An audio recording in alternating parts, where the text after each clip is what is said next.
Good morning, members. Good morning, members of the public. You're all very welcome here this morning. We have quite a long agenda, and hopefully you will all remain quite respectful of one another and take it in the orderly fashion that it should be dealt with.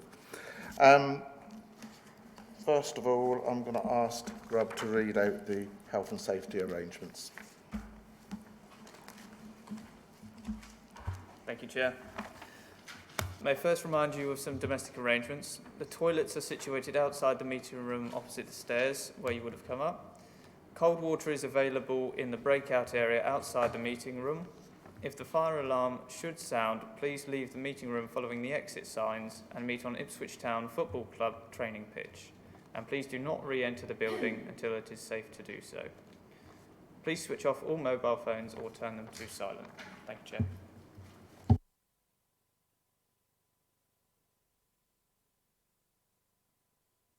This meeting will be broadcast live through YouTube and will be capable of repeated viewings. The entirety of the meeting will be filmed except for confidential or exempt items. If you attend the meeting in person and make a representation to the committee, you will be deemed to have consented to being filmed, and that the images and sound recordings could be used for webcasting and training purposes. The council, members of the public and press may film, record, photograph or broadcast this meeting when the press and public are not lawfully excluded. Any member of the public who attends this meeting and objects to being filmed should have advised the committee clerk. As far as I am aware, no one has indicated that they will be filming or that they do not want to be filmed. Is this still the case? You're all happy to be filmed. Thank you. Babergh District Council is voice recording this meeting, to which you cannot object to. In accordance with the Council's plan and charter, members of the public are not permitted to communicate, whether verbally or in writing, with members of the committee during the course of the meeting, including any adjournments. If a member of the committee is approached by a member of the public, then they must immediately draw it to my attention and also to the attention of the legal advisor present. If a member of the public attempts to communicate with a member of the committee, then they may be asked to leave the meeting. Thank you. That's all the legal bit that we have to do. Right. Substitutes and apologies. Councillor McCann. Councillor Mary McLaren, substituting for Councillor Zach Norman. Thank you, Chair. Now, before we get into the meat of the meeting, I feel it's only right that we should perhaps introduce ourselves here so that you know who's talking and what have you. Obviously, the members of the committee, I will address them by their name, but they do have their nameplates in front of them. I'll start with the Vice Chairman and we'll come this way. So perhaps you'd like to introduce them. I'm Stephen Plum, representative of Chadacre Ward, and I'm the Vice Chairman of the Planning Committee. My name is Ian Dupre. I'm a solicitor. I'm legal advisor to this committee today. Thank you, Chair. My name's Stephen Stroud. I'm the Council Strategic Projects Manager. Thank you, Chair. Robert Carmichael, Governance Officer. Jamie Mattox. I'll be live streaming the meeting today.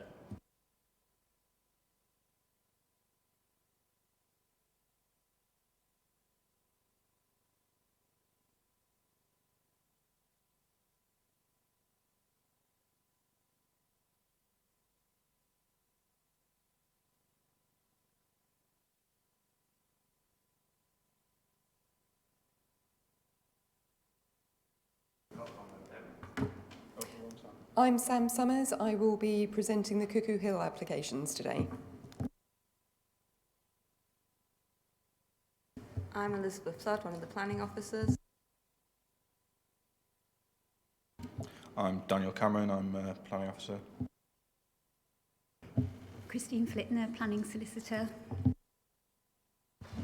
Simon Bailey, I'm the enforcement officer.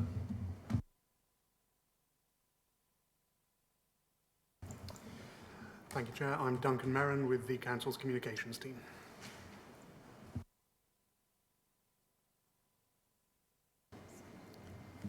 I'm Lucy Beals, Economic Development Intern, just training for the meeting today.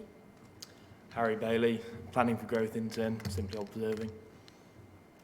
And I'm Peter Beer, representing Great Cornard, chairing this planning committee meeting this morning. Thank you all very much for that. Declarations of interest. Councillor Parker. Thank you, Chair. I will declare a local non-pecuniary in the 3 items at Bures by virtue of the fact that I was formerly the ward member for Bures St Mary prior to the recent local elections. Thank you very much. Chairman, if I might just jump in here.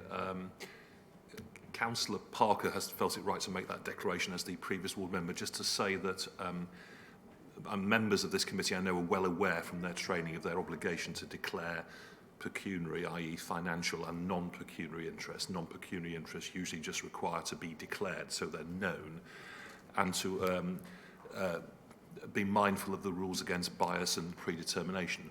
I think it is known that our neighbouring council, Mid-Suffolk, whom all the officers also work for, have a rule that the ward member does not vote if there happen to be a member of the planning committee. But just to make it clear, we don't have this rule at Babergh Council. It's a rule that goes beyond the letter of the law that Mid-Suffolk have chosen to have and Babergh haven't. The ward member now happens to be Councillor Melanie Barrett since the boundary changes in May. Councillor Parker and Councillor Barrett have both spoken to me, and I'm quite happy they've made a sensible decision that they intend to participate in this meeting and vote, and that's quite right and proper. Yes, thank you. Had Councillor Melanie Barrett decided to be solely the ward member, then she would have only been allowed to speak for 5 minutes, had questions, and then may have had to have left the room, or that would have been an end of her involvement. Whereas this way, Councillor Barrett does have the opportunity to come in and out of the meeting like any other member of the planning committee. Okay, thank you. Item 3, to confirm the minutes of the meeting held on the 17th of July. They've all been circulated. I'll go through them by page. Stop me if there's anything about them. Page 1, page 2, page 3, page 4, page 5, page 6, and the final page 7. Can I sign these as a true record? Proposed by Councillor Osborne, seconded by Councillor Plum. All those in favour, please show. That's carried. Thank you very much. Yeah, I'll just do the last one.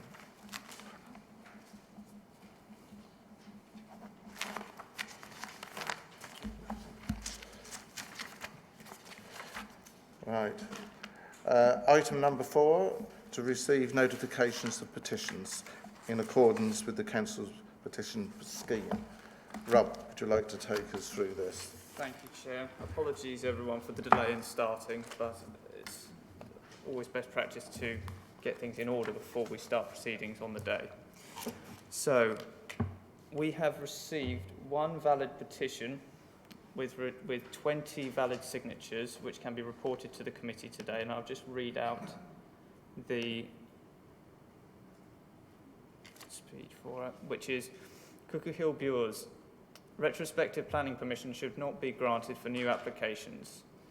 We, the undersigned, ask that Babergh District Council Planning Committee does not grant retrospective planning permission for Section 73 applications DC 19-01422, the reference number of 01427 and 01428, which are all the applications which are before us today, Chair.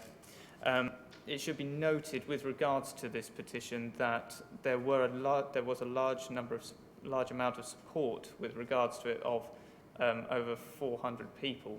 However, due to the way that the petition scheme is, we had to reject it upon the grounds that the information was not provided in accordance with the petition scheme. What wasn't provided? So, with regards to what wasn't provided was the petition scheme requires that on electronic petitions you have the name of the person and their address. Unfortunately, with the ones that were submitted, it had people's names, but it only had postcodes, and it did not have the further piece of information which we require of whether they live, work or study within Babergh, as per the petition scheme. Second petition, which is not being directly reported to the committee today, but is for committee's awareness, is that we have received one as of yesterday from Mr. Butcher regarding no confidence in planning or enforcement at Babergh District Council. This has been accepted and will be reported to Council as an ordinary petition, but due to the fact that it does not have, it's not a consultation petition in regards to the applications of the 4 members today, that is why it is not being properly reported to the Planning Committee. I'd like to point out as well on that there was also a significant amount of support online as well with regards to that, but that will be dealt with by Council and then on to the relevant portfolio member or officer. Thank you, Chair. So the petition that we have accepted has been signed by how many people? So, with regards to how many people validly have signed it, it is 20, which is the number which makes it a valid petition under Babergh District Council's petition scheme, and with over other 400 which we had, which are not valid on that under the petition scheme, Chair. Thank you. Yes, so had they had more time, there most likely would have been more people, but you have to bear in mind that we have to accept it legally, so that's the one that we're accepting this morning. Okay, members? Thank you. So we note that. Item 5 is site inspections.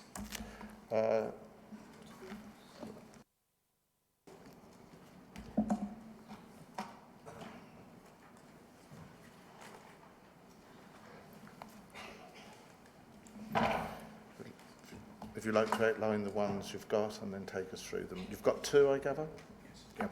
That's correct, Chair. Yes, there's 2 sites being brought forward for site inspection. Have you got the presentation? Can you lean closer to the mic? Sorry, yes. Both are located in Watfield. We've got land to the south of Norton Road and then land south of Wheatfields. Go. Okay, I'm just going to change the feed over. Yeah. There we go, so we can see it now. So if we... What's that? No. Can you use the mouse? Yeah. It's not working. The mouse isn't working either. Oh, hold on, that's it. Technology. It's wonderful when it works. Yeah. Just bear with us. All right. Excellent, thank you. So here's the red line site for land to the south of Norton Road. The application's made an outline for 15 units. This is the site for the land south to Wheatfields. It's for 25 units. Here's Watfield in its aerial view. There's the linear run down, and then the Wheatfields existing development is a large part in the southwest corner there, and then we've obviously got the school at the corner and the bend there. This is the site layout as proposed for the land to the south of Norton Road, whereas this is the site layout for land to the south of Wheatfields. The applications have been brought before us following a request for a site inspection on each, and we felt it probably expedient to present them as one item, given that they're both located so close to each other that if the committee were minded to visit one, it would probably be useful to take the opportunity to visit both at the same time. Here are some site photos. This is the entrance to the site along Norton Road. This is this entrance looking the other way. And then this is the site itself. Currently it's an agricultural field. with part of it to remain as such. This is the site south of Wheatfields, looking out south over the fields to the south of Wheatfields. So again, it's agricultural land. Part of it will become residential, and the remainder will be field as well. And then this is the bend round the corner. So the school's off to my right as I look at the picture, and then the road continues down. You've got the entrance to Wheatfields just on the left.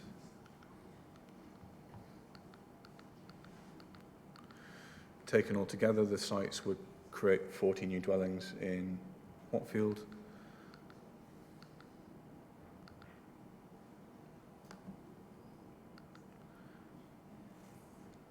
Do we want to open up any discussions? Or that's fine. Can you just tell us the ward member who... Lee Jameson, Councillor Lee Jameson. Well, he's present here this morning. So, did you wish to make a quick comment? Yes. This is quite controversial in the village, and I feel it'd be worthwhile getting a site visit to get... I mean, if there was individual on their own, you could probably do it with photos, but to have both come in at the same time, I think it's worthwhile the committee visiting the village and see the overall effect that the increase in housing was going to have on such a small village. Okay. We quite often have a couple of applications for a village at the same time, but I take the point that this is a small village. Members, are you happy that we should go along for a site inspection, or do you want to, you're happy that you've seen enough from the photographs to allow it to come direct to us? Councillor Hinton. That's the right button. So the actual reason for a site visit is to see the impact of these two developments on the village itself? Is that the reason why we're having a site visit? Because normally we have a reason why we're going to have a site visit. That's correct, yeah. So you could see the effect of the developments on the village as a whole, yeah, that's correct. Councillor Osborne. Yeah, thank you, Mr. Chairman. Yeah, I would also like to concur there about the impact on the village, but I'd also like to know the position of the highways and the accesses to these sites, which, although the pictures are excellent and the officer has put all the pictures that we need on there, I feel that to view it would be a different situation. So I'd go along with the site visit. Right, well, there seems to be a bit of feeling that you'd like the site inspection. All those in favour of a site inspection, please show. Anyone against? No, that's unanimous. Thank you. There will be a site inspection for that. Thank you.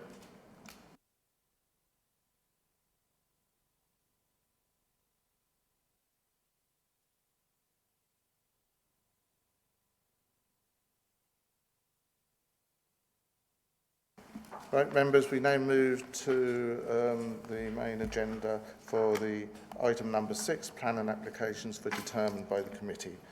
And we got 3 for Cuckoo Hill, which were taken in order as on the paper. A is for, I think, plots 1 and 2, is that correct? And B is for plot number 3, and C is plot number 4. But they're all separate. We have public speakers, and at the appropriate times we'll bring them in. First of all, I think you were going to say something, wasn't you, before we start? Yep. Yeah, I can say a few words, thank you, Chair, before Sam presents the particular items, just really to give members a bit of context in terms of where we are and why we're here. Obviously, members being asked to take quite an uncomfortable decision today, and indeed bearing in mind the recommendation, one that is not popular. And to that extent, actually the applicants themselves are not entirely satisfied with the recommendation set out because of the nature of the procedure that officers are suggesting the council take, i.e. section 73A rather than 73. We are in a situation where there are ongoing appeals, and in November there will be a public inquiry in respect of certificate of lawfulness refusals on plots 1 to 6, and then an appeal in respect of the site-wide application that members will recall they determined last year and refused specifically because of the harm posed by plots 5 and 6. Not unreasonably then, the applicant has submitted these applications to ask members' opinions and seek direction on plots 1 to 4, effectively to regularise them, which, of course, in a sense, will draw a line under things, and everybody knows where they stand in respect of each of the plots. The appeals will continue to run, the council will continue to fight in respect of plots 5 and 6, and the certificate of lawfulness appeals where still relevant. But what we're not here to do today is look behind the original permission upon which all of this sits. So the considerations are quite narrow. They relate purely to plots 1 to 4. And once decisions are taken today, my understanding is from my enforcement colleague, Mr. Bailey, that we're in a position then to understand where we are in terms of serving notices. But we'll probably touch on that a little bit later on. So for now, I think we'll move over to Sam, who'll present the items in relation to those plots 1, 2, 3 and 4. Samantha, would you like to take us through? Thank you, Chair. There are 3 separate applications coming forward today. I will give you an overview of the whole site to start with, and then we will go into each application, have your debate for each application, and have a vote, and then move on to the next application. So they will be treated as 3 separate applications. Members, today the application for consideration is for the slaughterhouse site on Cuckoo Hill at Bures St Mary. Members carried out a site inspection on the 31st of July and had the opportunity to see the site from the gardens of 2 neighbouring properties in addition to walking the site itself. The applications are Section 73A applications. That is because the works have started and they're almost complete. A planning permission was granted by the Planning Committee under Permission B14-01103. That was for the erection of 6 two-storey dwellings following the demolition of the existing commercial buildings and hardstanding and construction of a private access driveway scheme to utilise the existing vehicular access to the public highway. This was decided on the 11th of February 2015. These 3 applications today seek retention of 4 dwellings which have not been built in accordance with the plans that were agreed of that 2014 permission.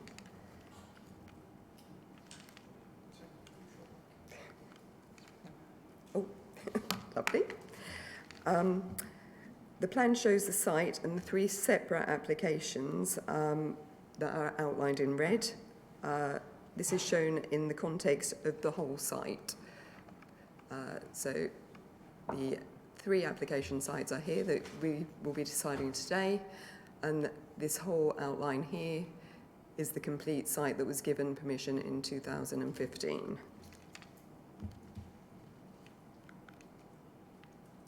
The left-hand plan shows the listed buildings in the area shown in orange. All of these are Grade 2 listed. White Horse House sits directly to the south of the site, just here, with the access point just here. The green hatching on the right-hand side are historic county orchard sites which have now been developed. The site is within the built-up area boundary of Bures St Mary. It's within the conservation area, and it's also within a special landscape area. This aerial photograph shows the site as built in context to the village and in particular to the neighbouring properties. The site is here. You can see the 4 houses that are under consideration today at the back here. Plots 5 and 6 are here, which do not form part of this application. White Horse House is just here, the access here. There is a motor vehicle garage just here. Byron House is located here, which is the nearest neighbour to these properties. To the east of the site are some outbuildings within a yard.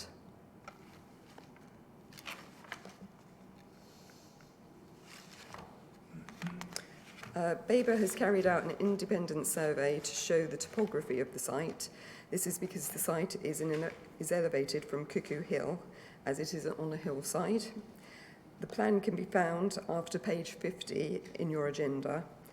There have been questions around site levels. This plan confirms those measurements. These photographs were taken during the site visit and show the site from Friends Field to the south of the site. The top left-hand shows Pilgrim's Garage, just here. Plots 4 and 5 are visible with White Horse House on Cuckoo Hill, just here. So that's White Horse House, and plots 5 and 6, just there. The top right-hand photograph shows White Horse House with Pilgrim's Garage and Byron House, which can just be seen in this corner here.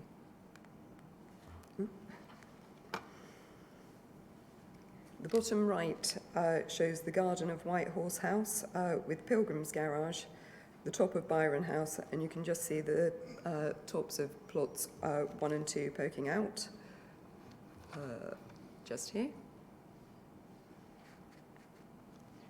And the bottom right-hand photograph shows White Horse House with Pilgrim's Garage, Byron House, and the corner plot, the corner of plot number 1, just tucked in here. The top left-hand photograph shows the access point from Cuckoo Hill with Pilgrim's Garage, and also plots 1 and 2.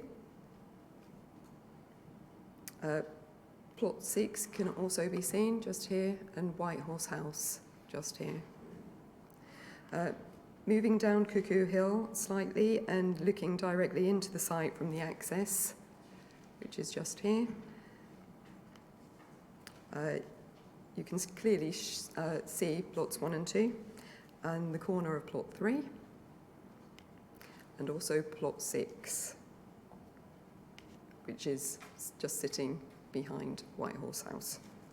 The bottom right is taken from a grass bank in Friends Field and shows an elevated view of the site.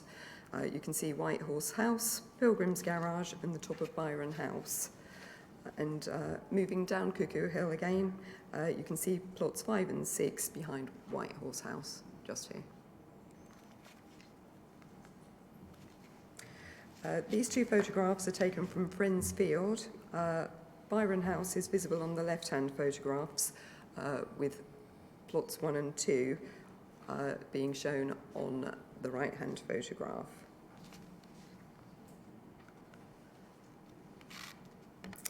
That is the general overview of the application site in total. Now moving on to the individual applications. All 3 applications are Section 73A and seek retrospective permission for the houses as built.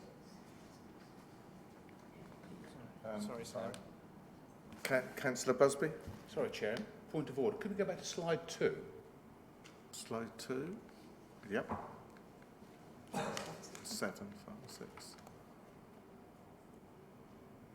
One more. 2. That's it. The outline that you've got there seems to suggest that the access takes the whole of that strip. I understood that the garage owned a part of it. So is that outline correct?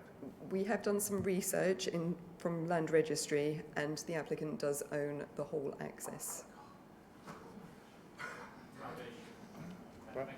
Okay. Just repeat that so it's very clear. Okay. Yeah. We have double-checked the Land Registry documents, and the applicant owns the whole access to the highway. Thank you. Thank you. Carry on.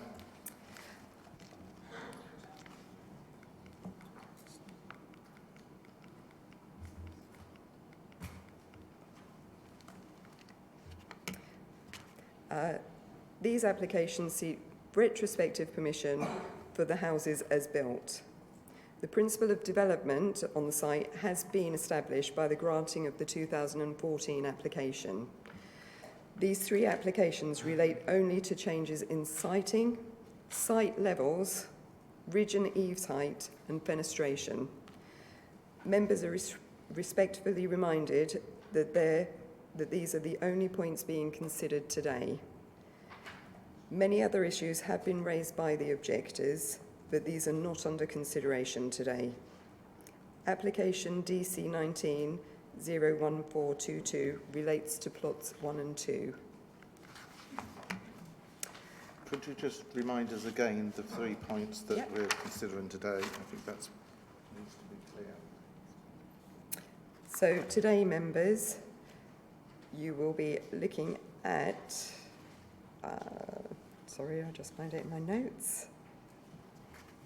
You are looking and deciding the applications as built on the houses on their siting, site levels, ridge and eaves height, and fenestration. Nothing else.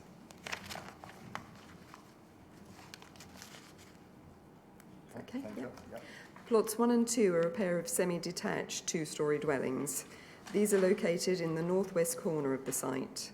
These properties are nearest to any other dwellings outside of the application site. Byron House sits to the west of plots 1 and 2 and shares a boundary with plot 1. Plots 1 and 2 provide 2 bedrooms at first floor level and an open plan living space at ground floor level.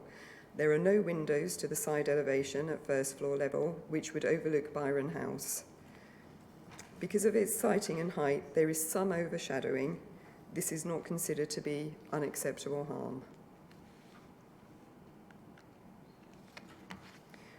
From Friends Field, you can see the first floor windows of plots 1 and 2,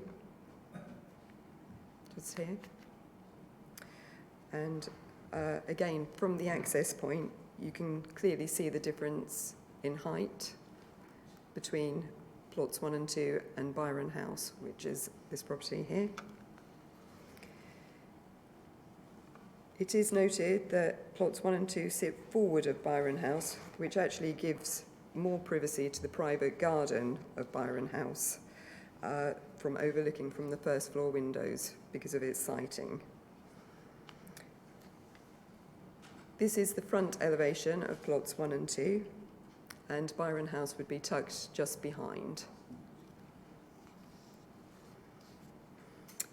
The front elevation here shows the proximity to Byron House, which is just here.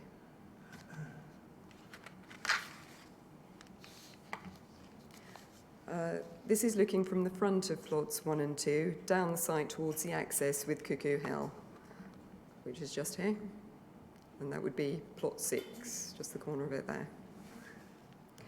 You can see the end of plot 6 with White Horse House behind and the garage on the right-hand side of the photograph. This shows the boundary fence between Byron House and plot number 1.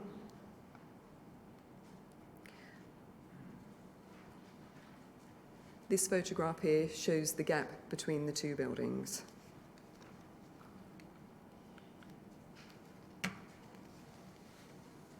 The top left shows the view from the corner of the plot, looking towards plot 6 and White Horse House behind. On the right is the view of the corner of plot 1, looking towards Byron House.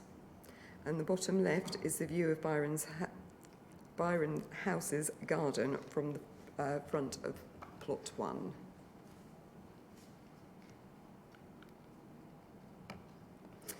On the left is the rear elevation of plot 1. The top right shows plots 2 and 3,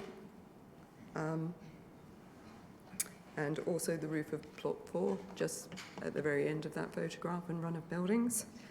The bottom right shows plots 1 and 2 with Byron House. The houses are considered to reflect local character with the design and use of materials. Fenestration includes sash windows, which are widely seen in the historic core of the village and is a feature which is welcomed in the conservation area. The photographs were taken from the first floor windows of plots 1 and 2, and members had the opportunity to go into the houses and look out of those windows for themselves. On the left-hand side is the view of plot 6 with White Horse House tucked behind from plot 2. The middle is taken from plot 1, looking across the garden of White Horse House. The right-hand photographs show the garden of Byron House, which only the corner is visible from that first floor window of plot 1. The two top photographs are taken from the garden of White Horse House, looking at the front of plots 1 and 2, which are the cream-coloured buildings. And the bottom photograph is taken from the junction of St Edmund's Lane with Sudbury Road. This shows Byron House with plots 1 and 2 in cream, and shows how far forward plots 1 and 2 sit forward of Byron House. These three photographs are taken from the garden of Byron House. Plots 1, 2, 3 and 4 can all be seen on the right-hand photograph.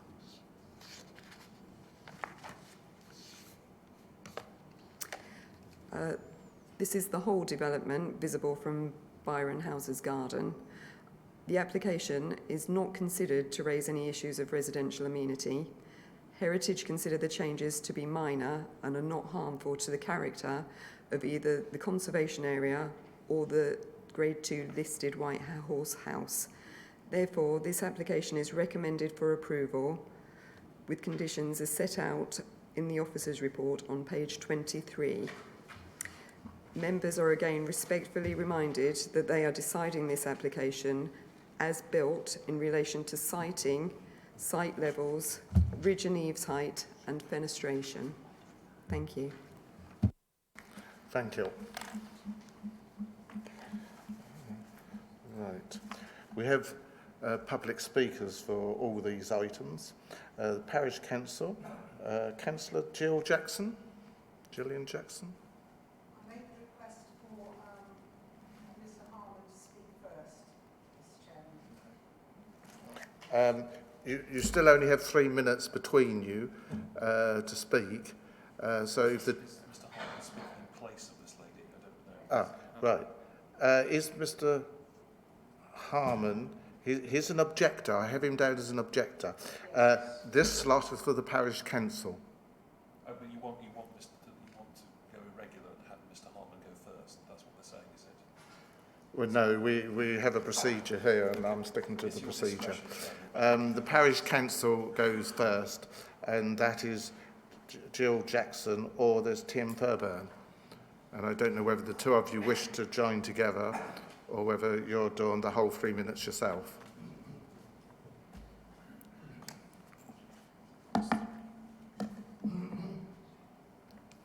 Is this the one? Yes. You have 3 minutes in which to address the committee. At the end of it, perhaps you'd remain seated or standing as suits you, and I'll see if there's any questions to you. Thank you.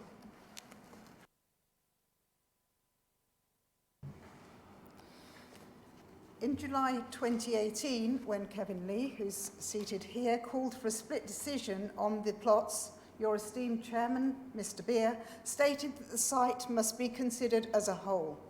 Bures St Mary Parish Council still believe this to be the case, as there are too many issues relating to the whole site for a decision to be made on individual plots. These include highways and access, which questionable statements already been made. However, let us look at plots 1 and 2. Residential amenity, overlooking, loss of privacy, loss of light, are all significant factors for Byron House and 2 Town Hill. Wall to wall from plot 1 to Byron House is only 3.3 metres, and from plots 1 and 2 to 2 Town Hill, 19 metres, both far lower than the recognised standard of 22 metres to maintain privacy. Better plans for fenestration could have been used to offset loss of privacy, but nothing could be done to offset the loss of light with buildings of this close proximity. If plot 1 remains, Byron House will suffer loss of privacy to 3 side windows. The worst is where the second floor bedroom window in plot 1 has a direct view into the kitchen of Byron House. At 2 Town Hill, the upper floor windows of plots 1 and 2 give a clear view into the southern second floor bedroom window. Byron House would also lose privacy in the back garden due to the differential in ground level height and increase in the floor level of plot 1. Future occupants of Plot 1 will be able to see straight above the 6-foot fence into the garden of Byron House. The owners of Byron House have lost natural daylight through first and second windows on the east side of their property, resulting in the use of electric lights and blinds more frequently than previously. CN01 requires consideration of the scale, form and nature of adjacent development. Byron House, built in 2006, is a 1.5-storey house, not 2-storey as stated in the officer's report. The roof line is on a level with that of White Horse House. Plots 1 and 2 are not of the same scale and are overbearing to neighbouring properties.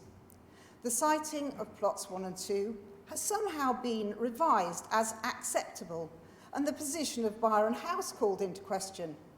In 2018, this chamber echoed with laughter at the sight of the inaccurate drawing of St Edmund's Lane and Byron House in order to accommodate the incorrect locations of the new properties. It is still ludicrous to suggest that a property built 13 years ago is in the wrong place. It is in the place it was planned and was built. Your planning officer says of the impacts of plot 1 and 2, these are not considered to be so significant as to be unacceptable. What is acceptable about having an overbearing new building causing loss of daylight and significant loss of property to existing dwellings? Thank you. Thank you very much. That was right on time. Yes, the advice given to me at the time was that we had to deal with the application that was in front of us, but I'll ask the Chief Officer just to comment on that.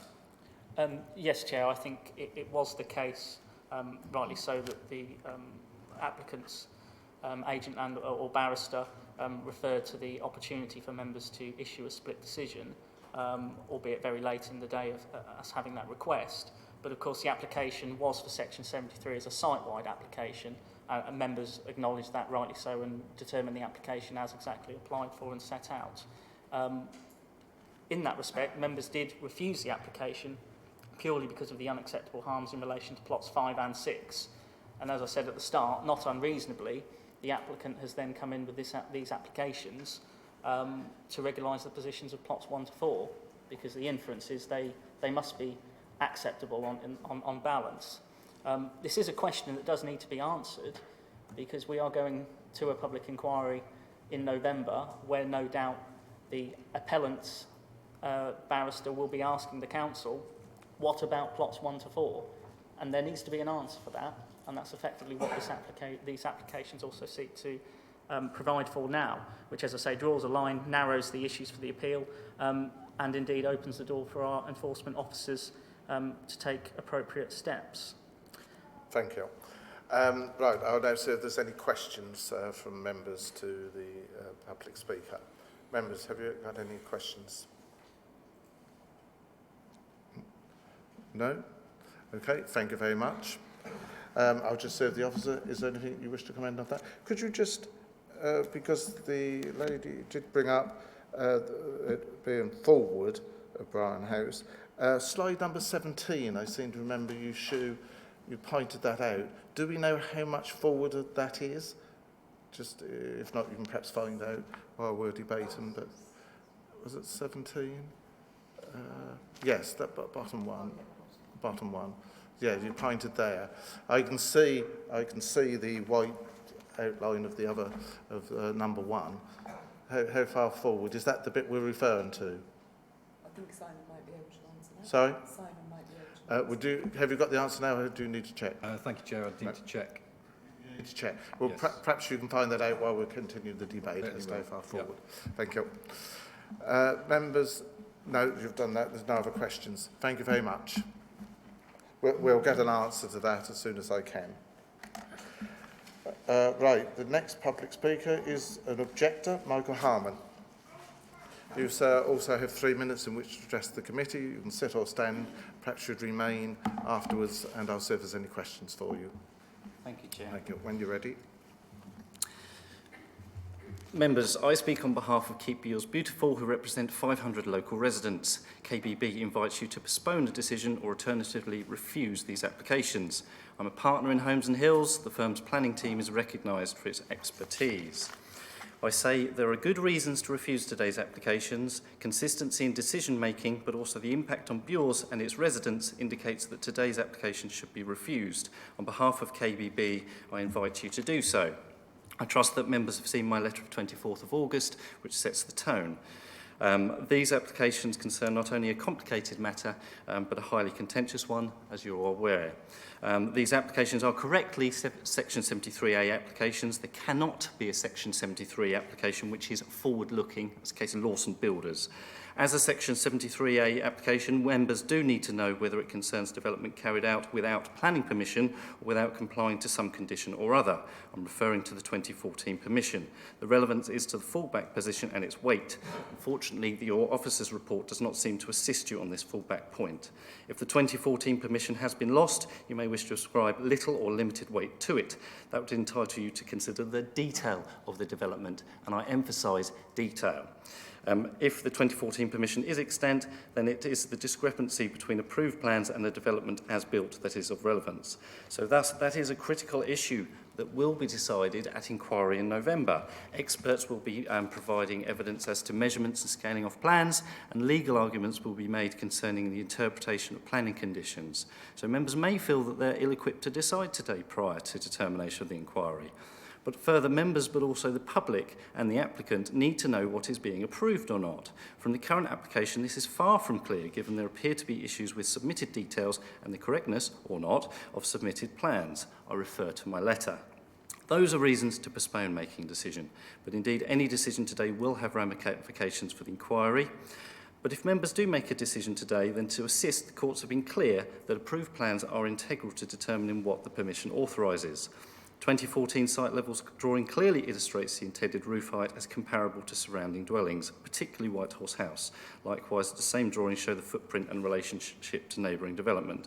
So on a proper interpretation, the heights of plots 1 to 4 are clearly constrained, as are their footprint. And I suggest that was purposeful to avoid the Cuckoo Hill development being overbearing and visually dominant, but also to avoid an unacceptable adverse impact on neighbouring residents. Any conflict should be resolved in the favour of the 2014 drawings, therefore.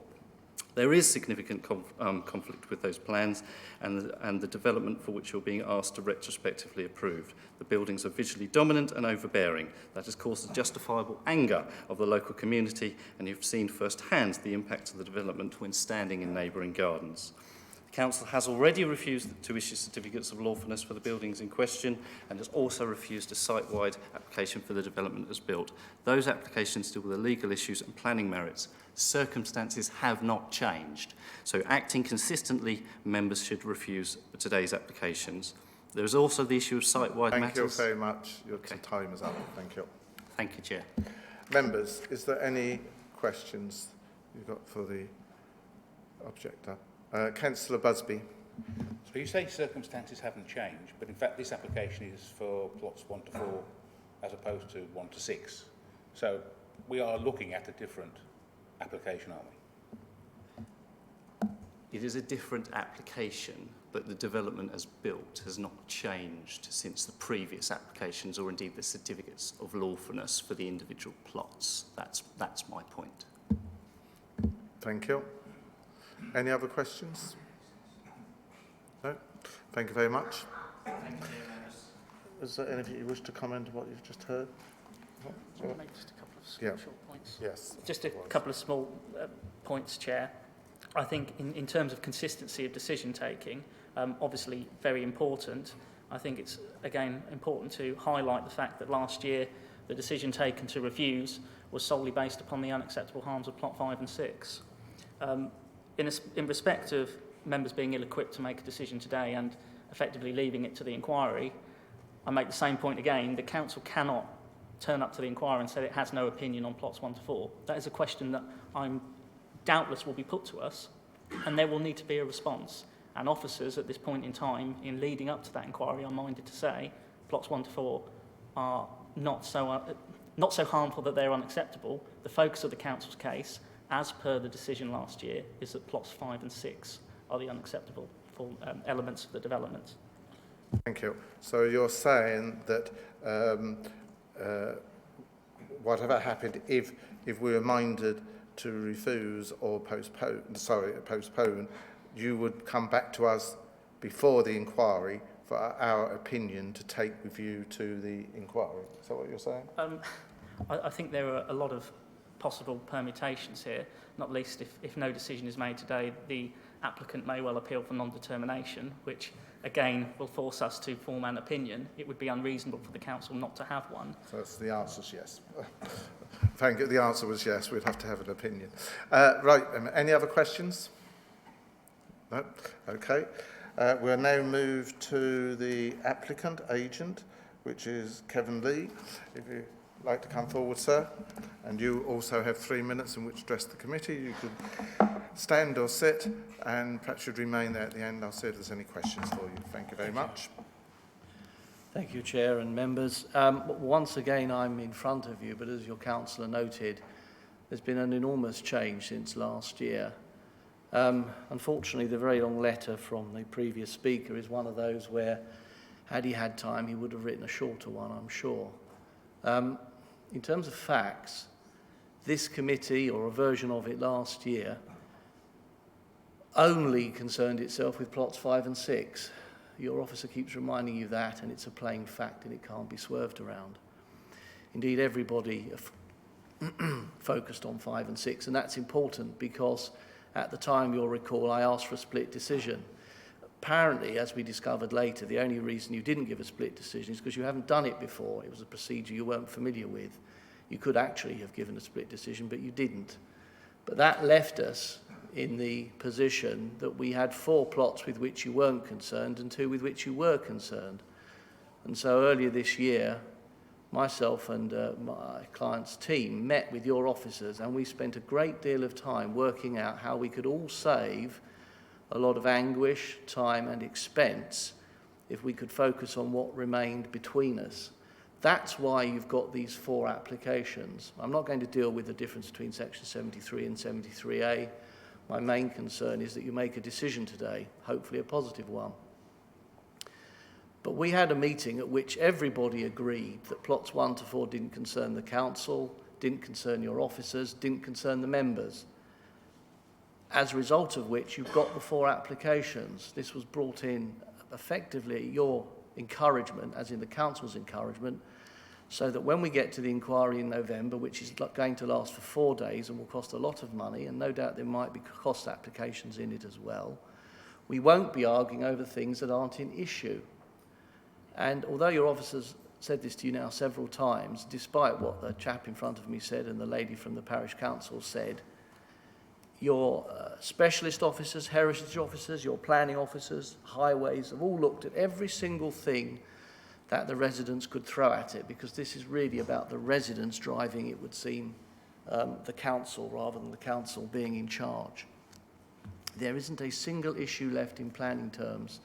There never was, and there certainly isn't one left, including access, about plots 1 to 4. This is your opportunity today, not tomorrow, next week, or any other time, to say we don't disagree and we would consider plots 1 to 4 as built sufficient. If you do that, that means the inquiry can then focus on what's remaining, plots 5 and 6. If you, however, decide to disagree with your officer, you're going to be in the very difficult position of finding evidence to disagree with a team of professional officers who spent a great deal of time on this. And, picking up the consistency point, this committee last year also decided there was no problem with plots 1 to 4. So I can't sugarcoat it, but quite rightly, plots 1 to 4 never were an issue, and it's time this committee grasped the nettle. I'm very sorry, sir, but your time is up. Thank you. I'll see if there's any questions from members. There's certain points that I think were brought out there that don't require a response as to who is in charge, whether it's the council or the residents. Councillor Busby. So you said that we didn't make a split decision at the last planning committee because we'd never done it before and didn't know we could do. So how do you know that we were all in favour of plots 1 to 4? Because the report from your officers, which you accepted because you didn't say anything to the contrary, itself made no criticism of plots 1 to 4. The report, if you draw it up, only looks at plots 5 and 6.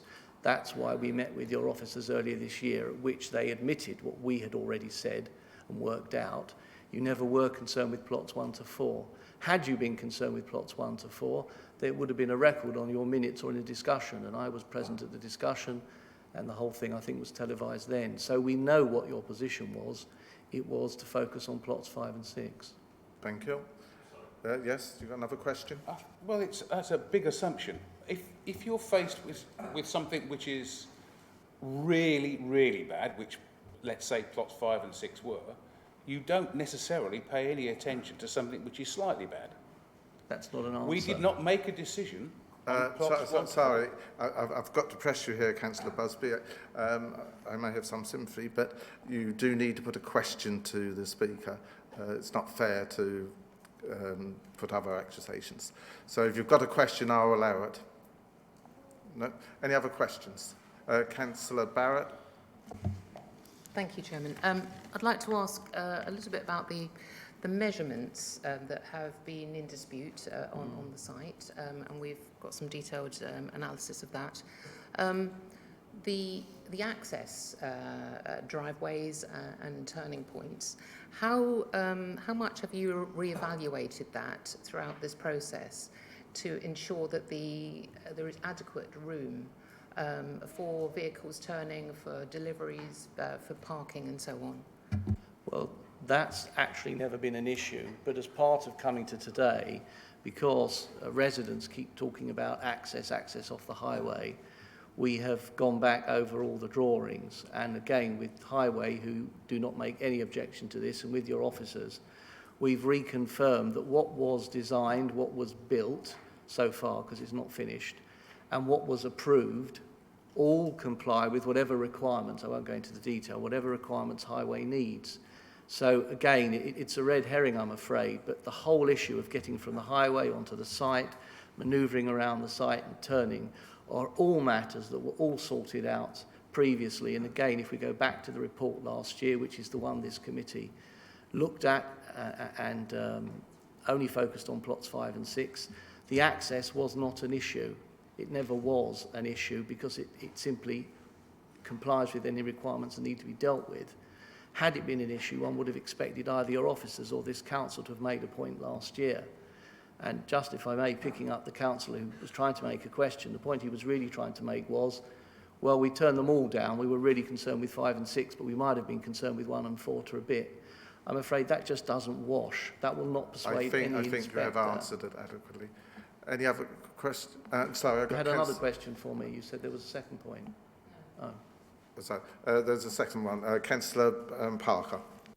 Super, thanks ever so much. I'm just pick up on your point that you mentioned earlier, that this whole case is being driven by the residents rather than by the council. But I would, I'd suggest that actually there was ample opportunity for you to engage with the council when enforcement action was first mooted.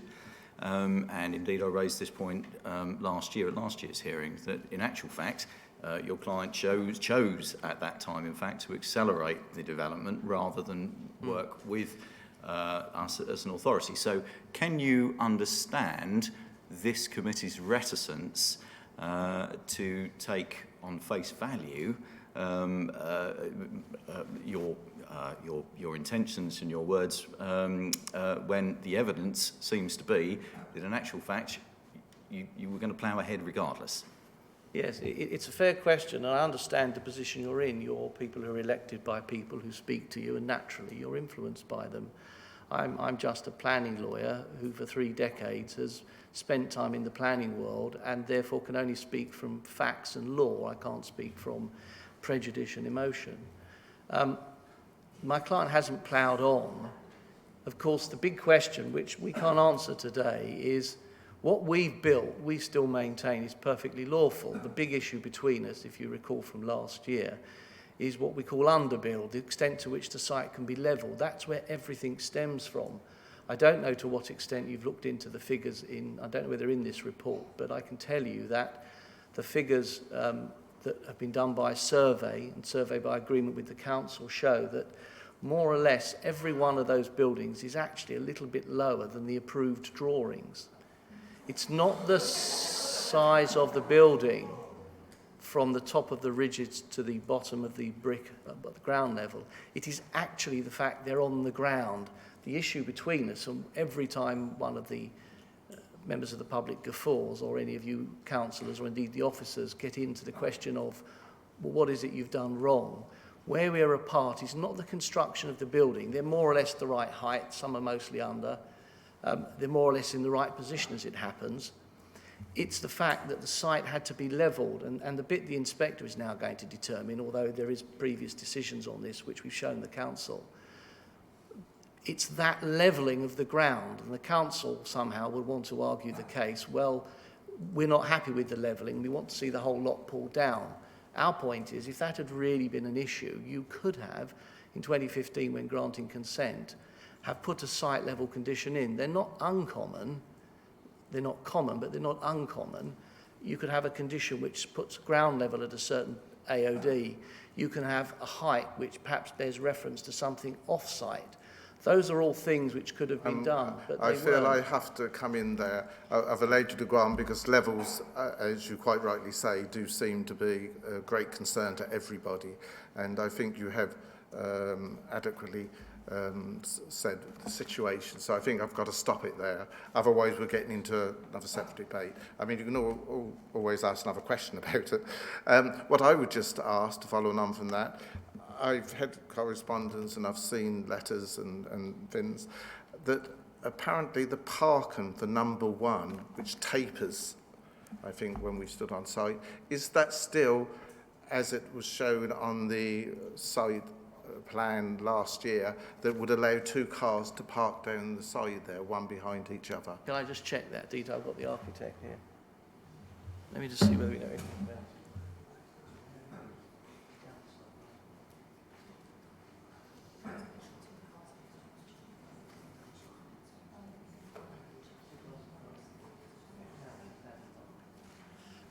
Doing the best as I understand it, because it's not an issue that's been drawn through your officers to our attention. We think there's tandem parking, in other words, one behind the other. But I think it's in front rather than the side. I think it may be your officer knows even more than I do on the point, because I've got the architect, I've got the planner with me, not the architect. But we think it's tandem parking. But again, it's not a problem that we're aware of. Thank you. I'll get the officers to comment after you've finished speaking, after the questions too. Any other questions, members? No? Okay, thank you very much. Thank you, sir. Thank you, members. Can you now answer that for us, please? The parking arrangements do not form part of this application. Say that. However, I'm led to believe that the parking is satisfactory to Suffolk County Council highways. Thank you. Right, that's answered that. We'll move on. The County Councillor, which is Councillor James Finch, unfortunately is on holiday. Now, he did do a video which he wanted to address this committee, but unfortunately, because we would then want to ask questions on that, I've had to rule that we can't accept the video after advice. But what I have done, every member has been given a copy of his speech, because I did ask him to send that in to us as well, so that we cover all angles.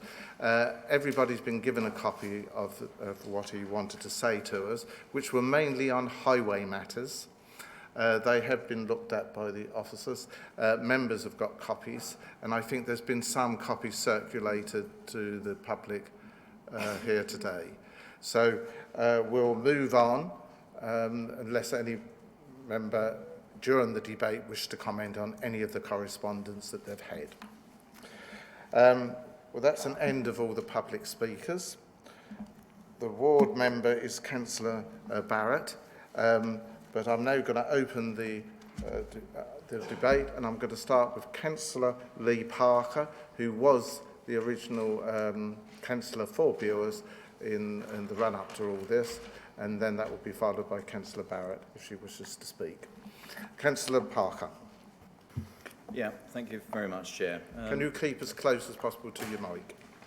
I'll scooch as close as I can, Chair. Thank you. You know, I think in my time on the planning committee, the issue and the planning application at Bures has been as contentious as any other application that we've dealt with, and we've forward all this time, and I personally still feel that we have more questions than answers with regards to this application. So I would urge members to ask each and any question that they have pertaining to this application today. So when I was reading the report over last week and over the weekend, the same items have accrued again. So those are, big issue, heritage. I know we mentioned that highways aren't to be considered as part of this application, but nonetheless, we've had correspondence as members. We've received correspondence over the weekend, which would suggest that actually highways and Suffolk County Council have and do have an opinion, contrary to what we've heard this morning. And I think we just need to be really, really clear about what we're dealing with here. Certainly one of the questions I had over the weekend was, it appears that we're being asked, quite reasonably, we're being asked to determine the application as it stands, i.e. if what is there now is what would have been applied for back in wherever, would it have been acceptable to us? But at the same time, we can't discount the fact that everything leading up to this is also material to this application. So for me, there's mixed messages coming across there for me as a planning committee member, but I think it's absolutely essential that we as members really thrash this out and get to the nub of it this morning, Chair. I will just say, with regards to our local community, etc., whilst we have to come to a decision today, that's either going to be a popular decision or it isn't going to be a popular decision. Contrary to what we heard from the last speaker, I absolutely applaud the local community for continuing to raise these issues with us as an authority and for keeping it at the forefront of the agenda. That is not the community leading the council. That is merely our community being our eyes and ears for us, and we are, after all, elected to represent those communities. So I make absolutely no apologies for that, Chair. That's. I want to have a really good and involved conversation around this whole application today, and I haven't got any more to say about that just now, Chair. Councillor Barrett. Thank you, and good morning, everyone. Really, I'm not going to repeat everything that Councillor Parker has just said, but I'd like to just say I know very well the level of opposition to the application that we have, and the concerns that have been shared with us about the accuracy and many other concerns. And we've heard about a petition from local members, and I think actually, the fact that so many people have actually written their detailed concerns down, not just signed a piece of paper, but spent the time to outline why they feel this application presents difficulty to the village, is a good thing. Where they've actually linked it to planning grounds, not just objection on sort of emotional grounds. It is a difficult decision for us all, and we are very conscious of having to get the balance right based on what evidence we are able to get. So I'll be asking questions as we go into the debate, if they're not already asked by fellow councillors before making my decision. So I'll save some further comments for the debate. Thank you. Well, before I go to other members, Simon, the enforcement officer, has got an answer to my question that I posed earlier about how far forward that particular was on slide 17, if you want to just show it again. I think it was 17. Yes, I wrote down 17. Thank you, Chair. So on the plan submitted with the original application, plots 1 and 2 were due to be... plots 1 and 2 were due to be about a metre back from the rear elevation of Byron House, and as they have been built, they are about 3.5 metres forward of the rear elevation of Byron House. So they're 3.5 metres more forward. Yeah. Sorry. Sorry, I just wanted to make sure I heard the site. I'm sorry, Chairman. I was just making a note of my colleague's comment. I wanted to make sure I'd heard it properly. Was it just could you say the measurements again, Simon? Yeah. So on the original plans under the 2014 application, plots 1 and 2 were located a little over a metre back from the rear elevation of Byron House, and as they have been built according to our survey, they're around 3.5 metres forward of the rear elevation of Byron House. Thank you. Sorry Can I also, whilst we're on that subject, can I clarify that the measurements that we've taken on site placed that building in relation to its boundaries of the site where it was intended to be in accordance with the approved plans. There is not an issue with the location of that building when you take account of its proximity to the boundaries of the site. So the location of that building, plots 1 and 2, is in accordance with the approved plans when you measure to the site boundaries. Hopefully, members, this has helped you all. Right, it's now open for debate. Sorry. Right, Councillor Busby. You said it's 4.5 metres away from where it should have been, but then you say it's actually where it is according to the fact. I don't follow that. Okay, so it's either in the right position or in the wrong position. If I can clarify then, in relation to Byron House, the depiction of buildings on the site versus Byron House, on the plans that were submitted with the 2014 application, the location of plots 1 and 2 was depicted as being around a metre back from the rear elevation of Byron House. On the plans, or as on the drawings that we've got from the survey, the location of 1 and 2 is forward of the rear elevation of Byron House. But when you take account of its proximity to the boundaries of the site, it's in the right place. Okay, so Byron House was in the wrong place on the original drawing.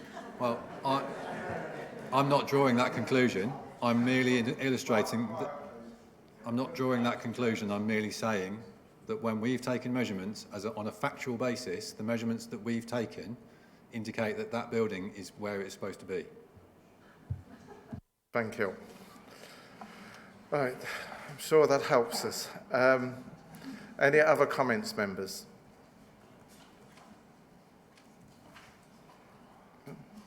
Councillor Busby.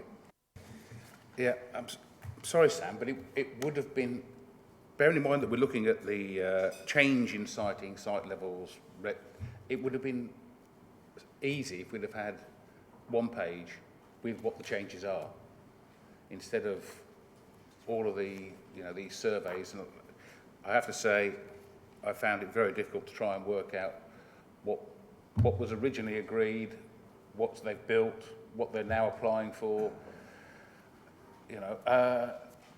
It's trying to see the wood for the trees, really. I think you could have presented that on one page. It would have made this decision a lot easier. A question: how relevant is it what they applied for in 2014? Bearing in mind, presumably they've put another application in with separate drawings, etc., and that is what we're looking to approve or refuse now. The 2014 application is absolutely important. The section 73As that are in front of you today are just amendments to that original planning permission.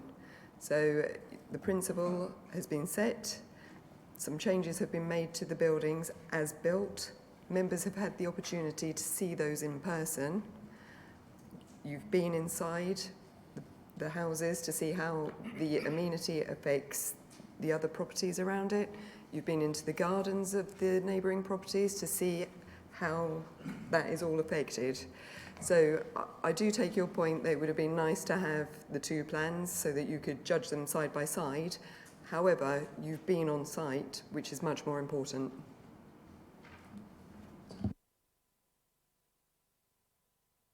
Councillor Hinton. Thank you, thank you, Mr. Chairman.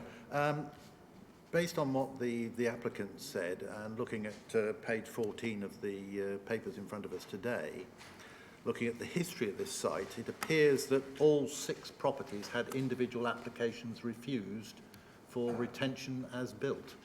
So where's the fact that 5 and 6 were actually okay? And so where's the sort of problem here? I see your point, Councillor Hinton, but I'm going to ask the legal advisor.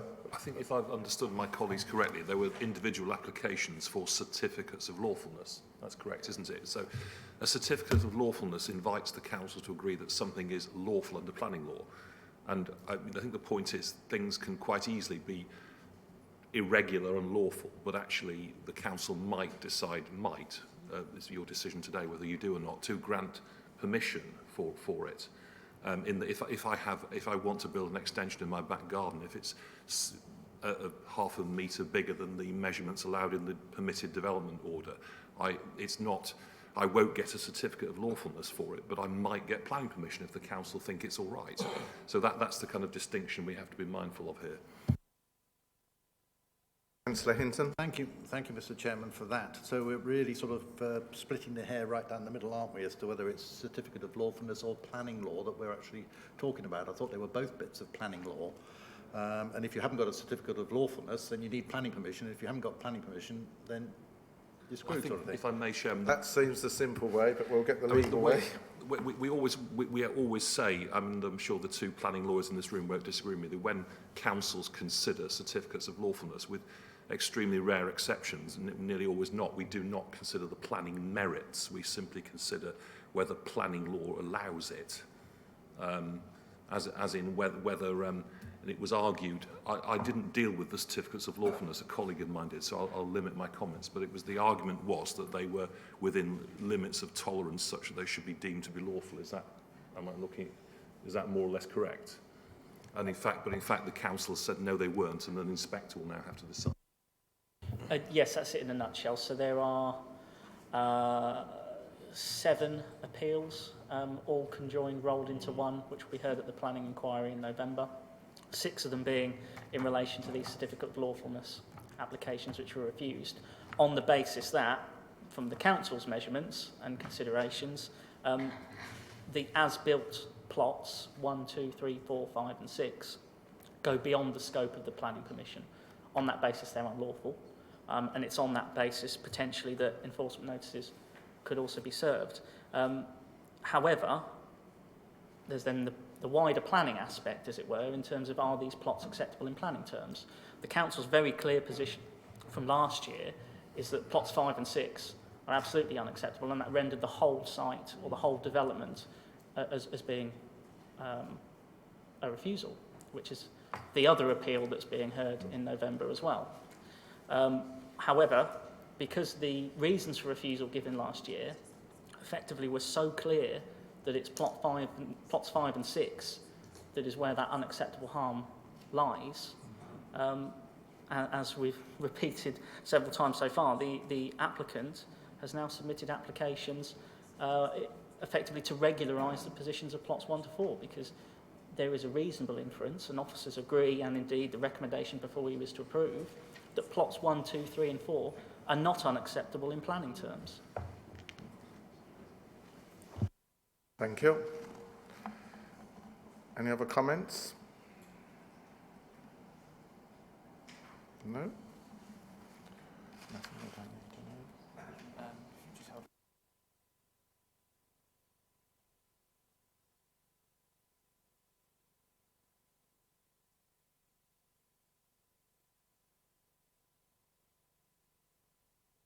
Speak.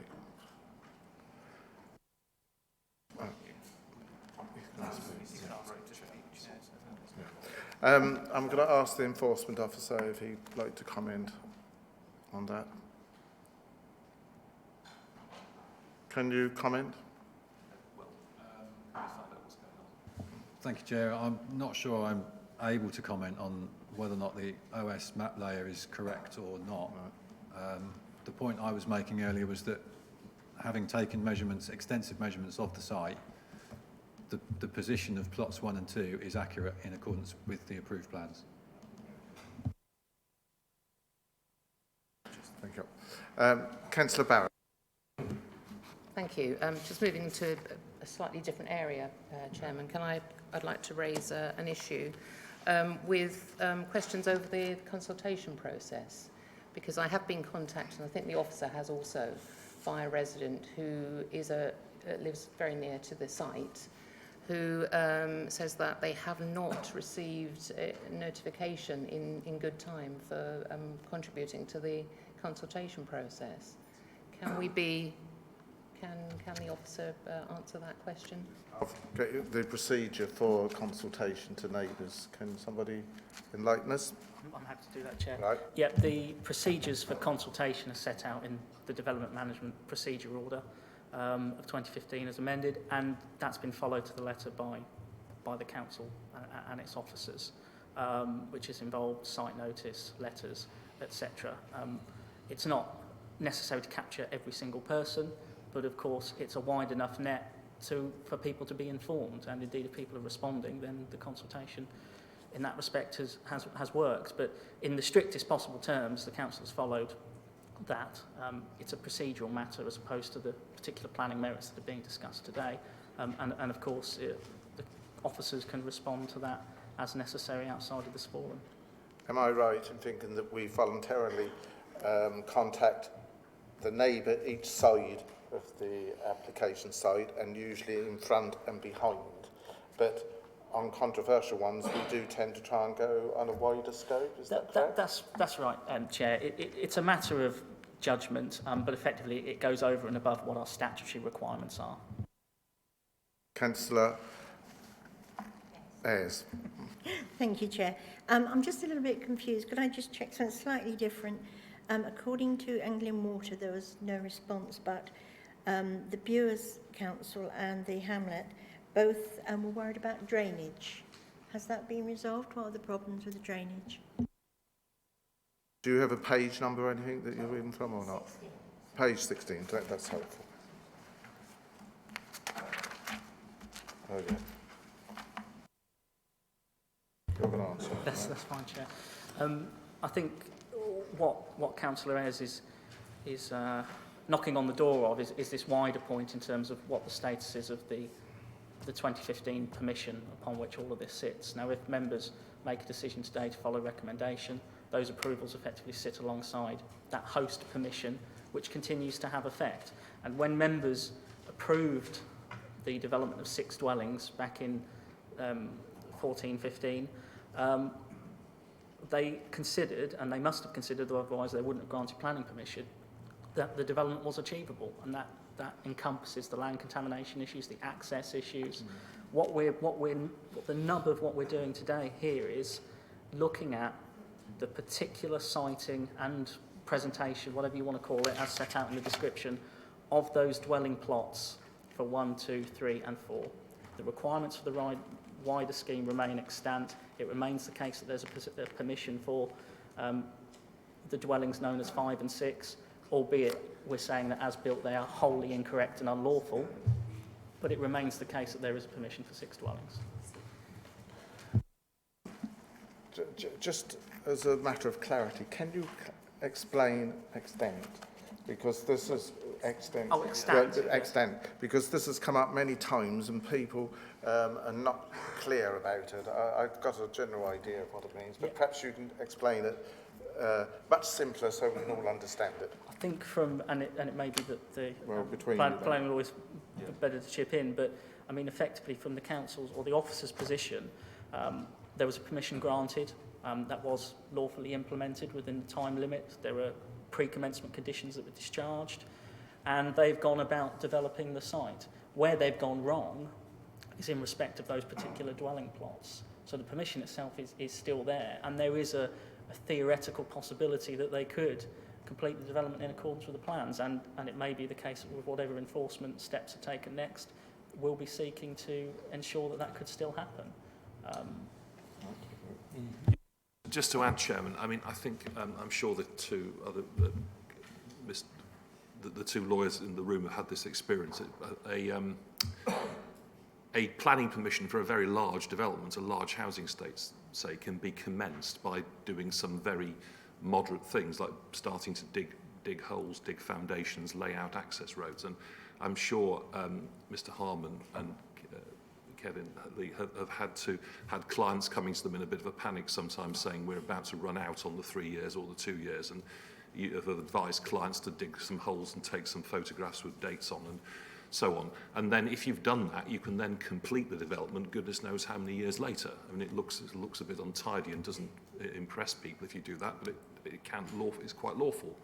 I think so. What this leads to is you can have a development that's lawfully commenced, and that you've been told pre-commencement conditions were discharged in the proper way. That may be an obstacle in some cases.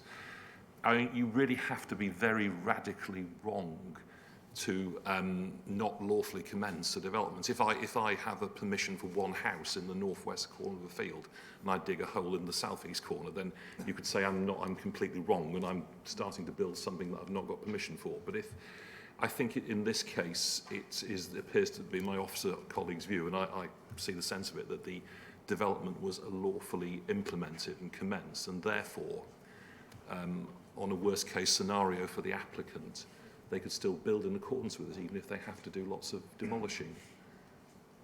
Okay. Thank you. Right. Councillor Barrett. Thank you. Just going through some issues that I have. On the going back to the highways issue on the site, not just the access into the site, but I raised it earlier with the applicant, planning barrister. How can we be sure that with the new measurements that apply to the site, new placing and siting, that the highways aspect is still current? There is no objection from Suffolk Highways, but because that was extant, I don't know whether that's part of that arrangement that you refer to.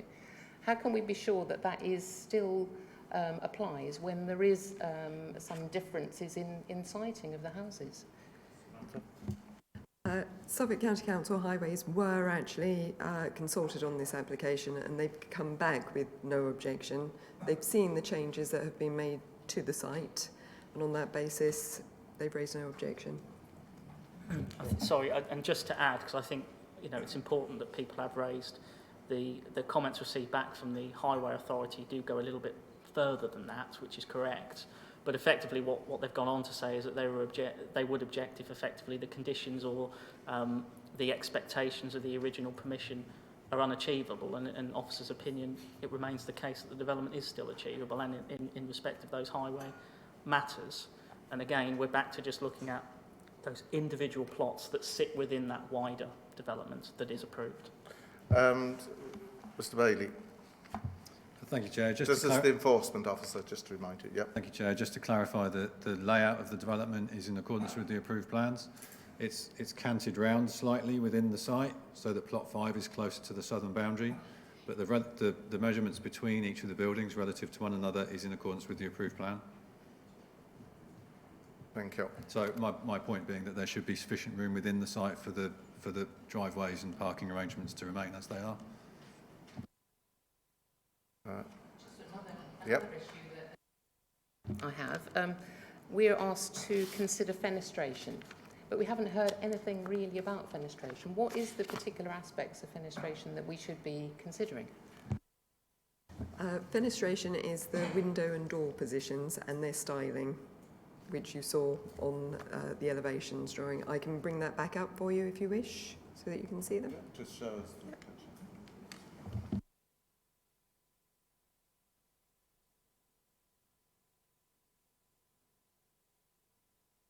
So that's probably easier, the actual photograph, so that you can see them there.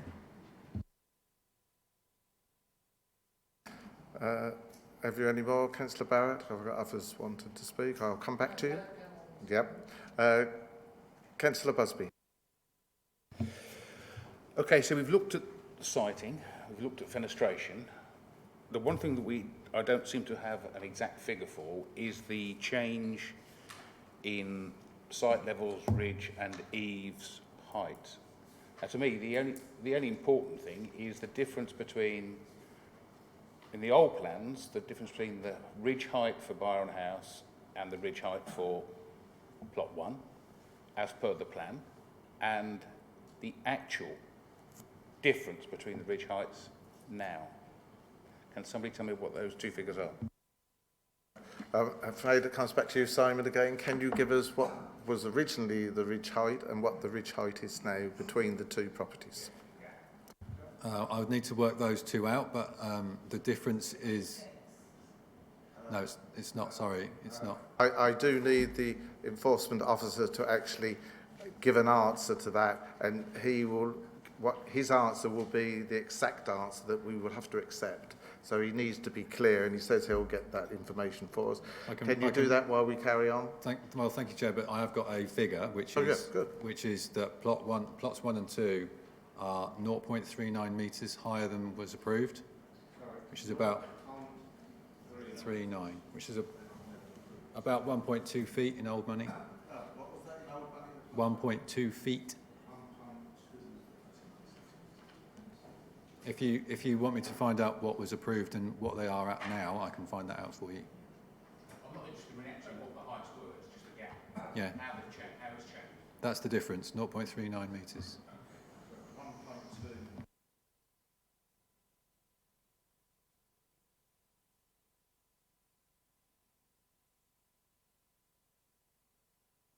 Thank you, Councillor Busby. That's quite a good point. Any other comments? Councillor Parker. Thank you, Chair. Yeah, just a couple, really.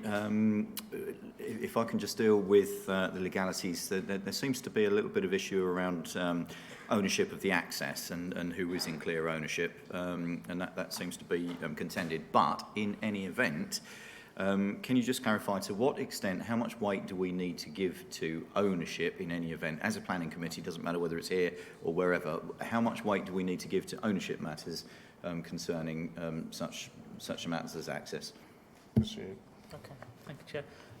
Ordinarily, very little, unless it were absolutely clear that the permission was frankly unachievable.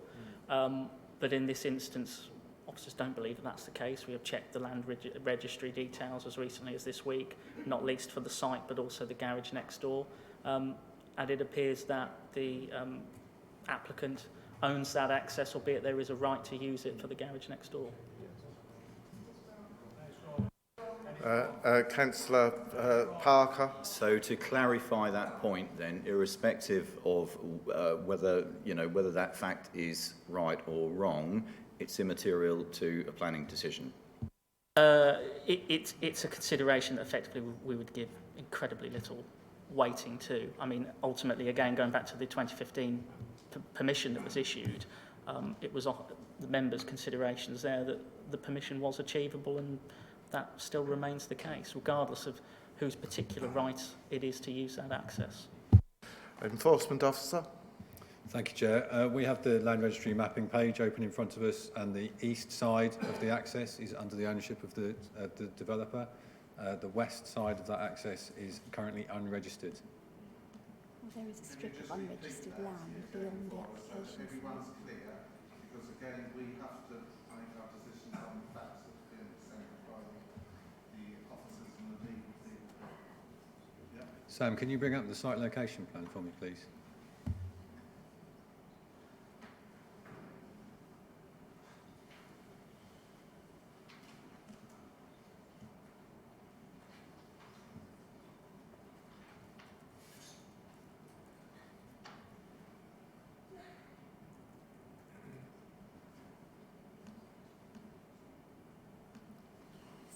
So within the blue line area at the bottom of the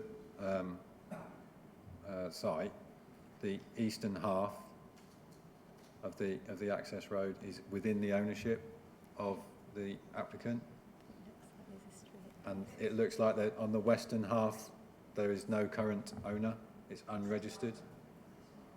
Yeah, the title is unregistered. The title isn't registered. Hang on. Right of way over it is not the issue. We're talking about the ownership of it. Please don't interrupt the meeting, sir. Please, I'll try and get the answers. I can see the lady's held up a document which is showing that there is a right of way. I'm going to ask the legal people here to comment on legal rights of way. Can you do that? Chair, if I may. Sorry, Chair, if I may. We have the title documents before us, and they show that there is a right of way over that area. The point we're making, the only point we're making, is that the western half of that access area is not currently registered with an owner.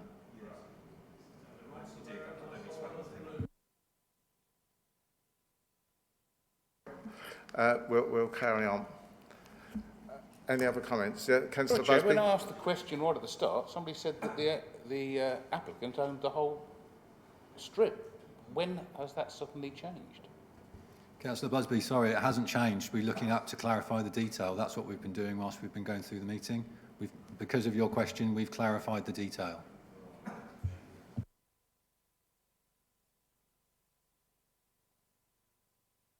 Councillor Barrett? Thank you.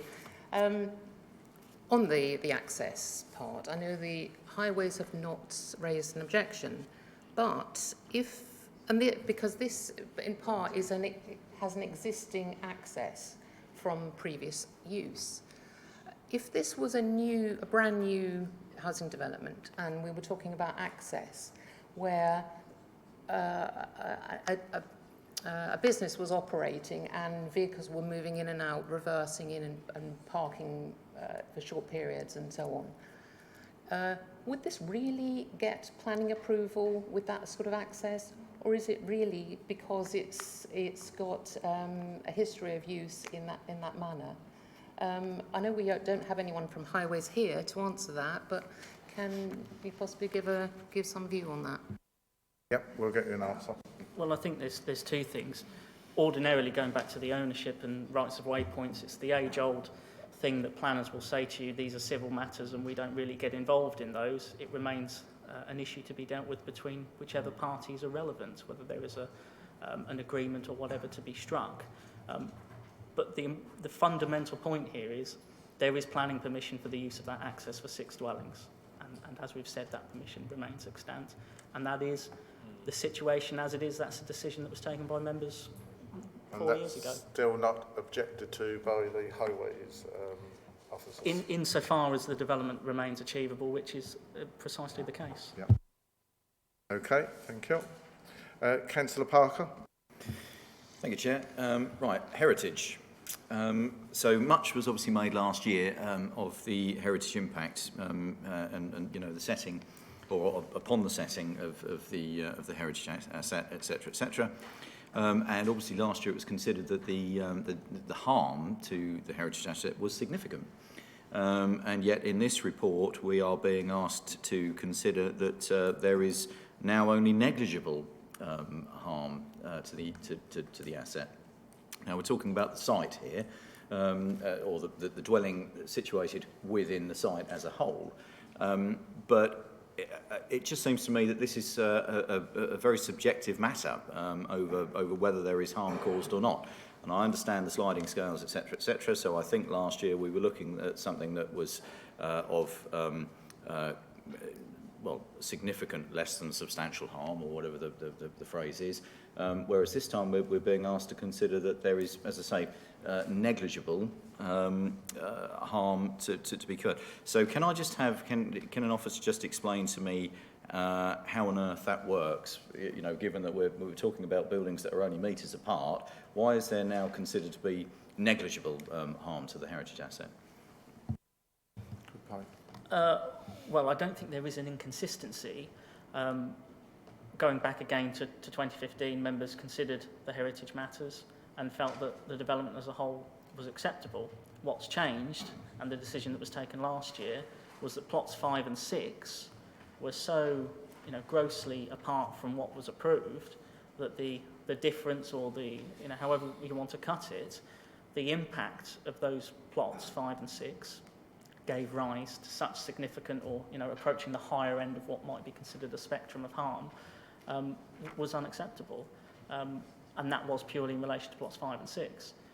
The heritage officer in this instance has been asked to look at plots 1 to 4, has considered them, and his judgment, which of course members are entitled to reach an alternative judgment, is that there is no harm, or the harm is so trifling that it effectively is immaterial to any balance.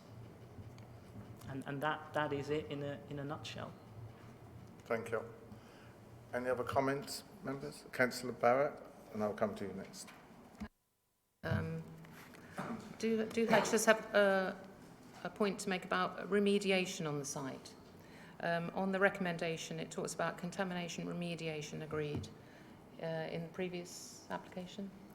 So, as I understand it, remediation was removal of some of the land to a depth that was agreed, I think. You would expect that to have been taken care of, although the site is still, it's not dug out especially. Can you just confirm what the arrangement was for that, please? Lots of soil has been brought on to the site in order to level it, and therefore the land contamination officer would like some more testing to be done. That can be secured by condition. That is one of the conditions that is attached at the end, if you were minded to actually approve the plots 1 and 2. It is in order. We have the wording for that condition. I've got it here if anyone wanted to see it, but it is in hand. Land contamination did form part of the original application and it was agreed, but because more soil has come onto the site, which has the potential of being contaminated, that's why further conditions are required for land contamination. So there are conditions covering that. Councillor Plum? Thank you, Chair. I'd like to ask the enforcement officer a question, if I may. Simon, if this application is passed, and the ones for 3 and 4, what would be the enforcement officer's next action as regards plots 5 and 6? Thank you, Councillor. Excuse me. Course of action in relation to plots 5 and 6 would probably be to serve an enforcement notice requiring them to be demolished.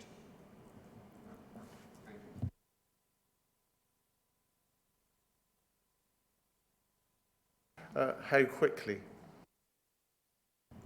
Well, the legislation requires that it takes 28 days for an enforcement notice to come into effect, and we would need to give a reasonable period for the demolition to be achieved. So I think we'd probably be looking at 3 to 6 months to get that work done. If I may, when would it be served? Thank you, Chair. We would probably, certainly we would be aiming to serve in relation to the decision notice that goes out with these applications. Thank you. Because, members, I have to remind you we are dealing with plots 1 and 2 in front of us. Any other comments? None forthcoming. Well, members, you're going to leave me in no... the only course of action I will have will be... Sorry? The roadway point, access. Sorry, we've discussed all that. Members, is there any other comments? Well, then you're leaving me with no option but to... Oh, yeah, Councillor Park. Right, thank you, Chair. So I think, if I may, Chair, if you'll just allow me, I think, I think what concerns us more than anything here as elected members, it jars, Chair, that we see a perceived injustice, which to a certain extent was addressed in the application last year. The difficulty that we have here now, of course, is that we are being asked, quite rightly and reasonably, to make a decision based purely upon planning only, planning merit. It is not within the gift of this committee to not approve something simply on the basis that we feel that we have been slighted in some way, that option does not exist for us. We can only take a decision based on the planning aspects that are sat before us and in full accordance with the National Planning Policy Framework. And I've listened to some of the submissions that councillors have submitted here this morning, and I do rather fear for example, for the community, that we're probably heading towards a decision that may not prove to be particularly popular. But we are members of the Planning Committee, and sometimes we have to take tough decisions. I'm not sure if members have completed their deliberations around this or not, but clearly we need to get a proposal coming forward. So if I can just give that back to you, Mr. Chairman. Thank you very much for that. Well, I'll ask again. Councillor Plum. Thanks, Chair. As much as it goes against my heart, my head says that we have to approve this, and I propose that we accept the officer's recommendation, much to my regret, but that's what I propose. Thank you. I now have to ask for a seconder. Councillor Osborne. Yes, thank you, Mr. Chairman. I have the same feelings as perhaps all of our members here have. However, on the site visits that I've taken place on that particular application, I feel that the applications for 1 to 4 of the houses, I'm afraid we'll have very difficult position in actually refusing it, and I would go along with Councillor Plum to recommend approval. And my view was that 5 and 6 was the main problem when I visited the site, and therefore that will be in turn taken in view. Thank you.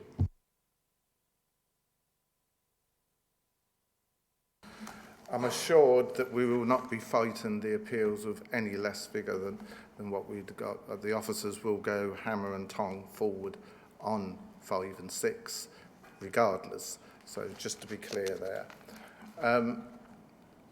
Right, I've had a proposer and seconder. Is there any other comments before I put this to the vote? You are clear, this is a very important application. We've listened to all the views. I think Councillor Parker summed it up very well. For all of us, it is difficult, but members, you must make a decision now. Councillor Hinton, you wanted to come in.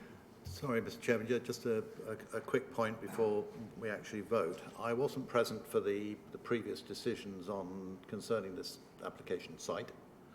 It's a complicated site. I was there for the site visit. I've seen what the site looks like now in its sort of 3/4 built state. And I'd have to say that I would have had serious doubts about approving it in the first place. But in the spirit of consistency in terms of planning decisions from this committee and from this council, having refused each individual plot on a certificate of lawfulness, which is, I accept what the solicitor is saying, that it's different from planning reasons, but it's not that much difference. It does revolve in law as a planning issue. I'd have to say that if we were going to be consistent, we'd have to refuse it. Thank you. Was there any comment? No, I think it's all been said. Any other views before I put it to the vote? Well, I've had a proposal by the Vice Chairman, Councillor Plum, seconded by Councillor Osborne, that we accept the officers' recommendation. All those in favour, please show. 2, 3, 4, 5, 6. Just a moment. 1, 2, 3, 4, 6. Yes. Those against? 1, 2, 3, 4, 5. So it's passed. That is carried. Permission is granted for plots 1 and 2. We need to move on. No, I think we need to deal with the other 2. We can't keep people waiting any longer. Right.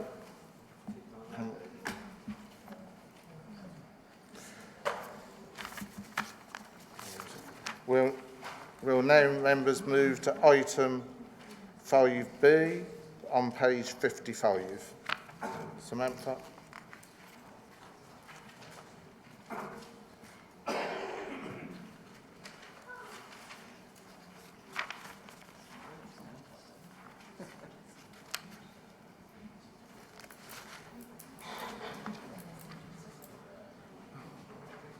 What's the hold up?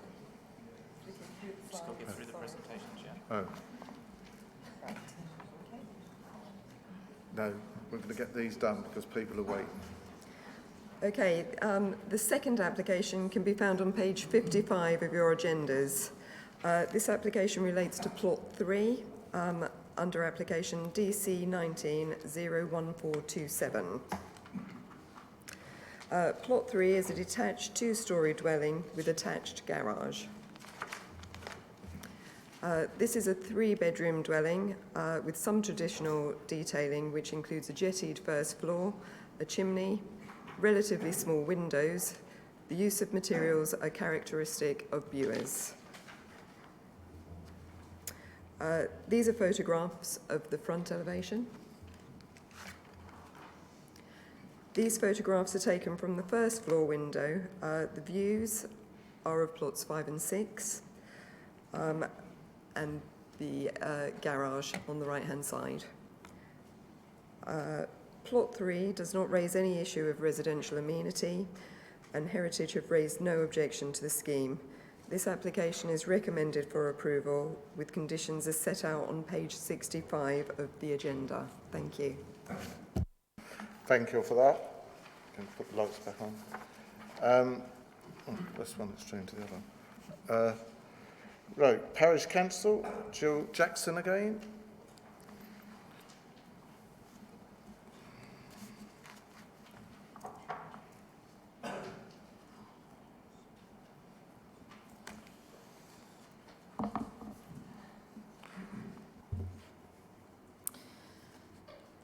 Bures Village and its residents have had to suffer ongoing issues related to this development due in part to the inexcusable delay by the council in initiating enforcement proceedings once it was apparent that planning permission had been breached, and later when retrospective planning permission was refused.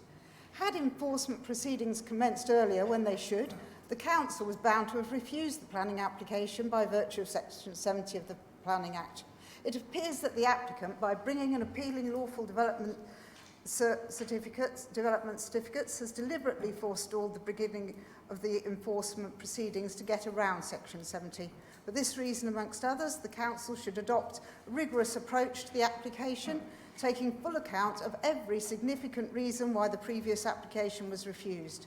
Difficult to see how the council can sensibly consider this application without first deciding the enforcement steps. We've heard the idea of the enforcement steps, but we've got an appeal to see to first. Can't just say that that's what's going to happen in 6 months' demolition.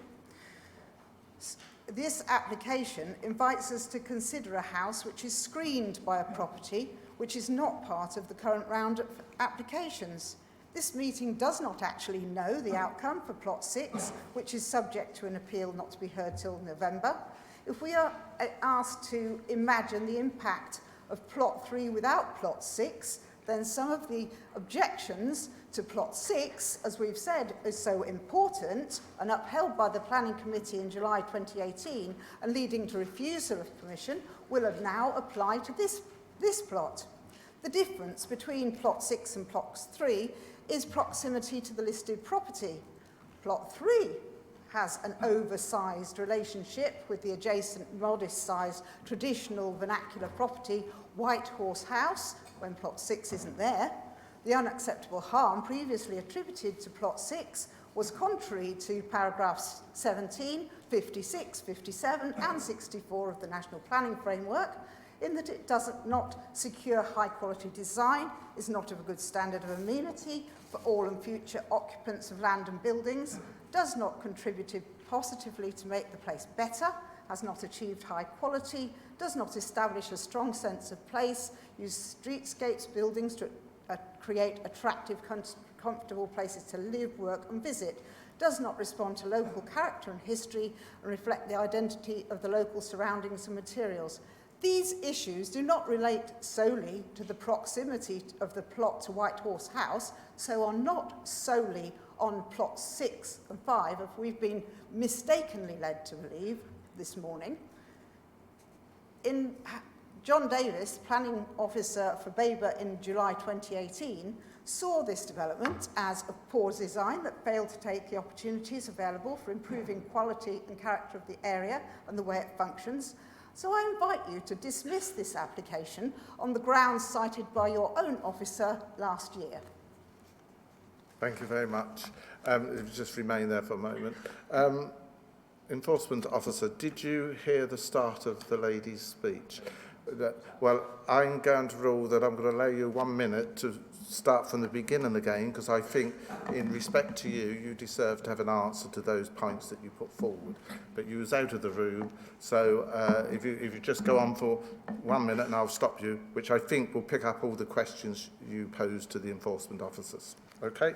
Bures village and its residents have had to suffer ongoing issues related to this development, due in part to the inexcusable delay by the council in initiating enforcement proceedings, once it was apparent that the planning permission had been breached, and later when retrospective planning was refused.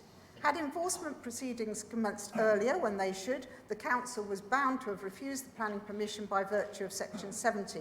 It appears that the applicant, by bringing and appealing lawful development of certificate applications, has deliberately forestalled the bringing of enforcement proceedings to get round section 70.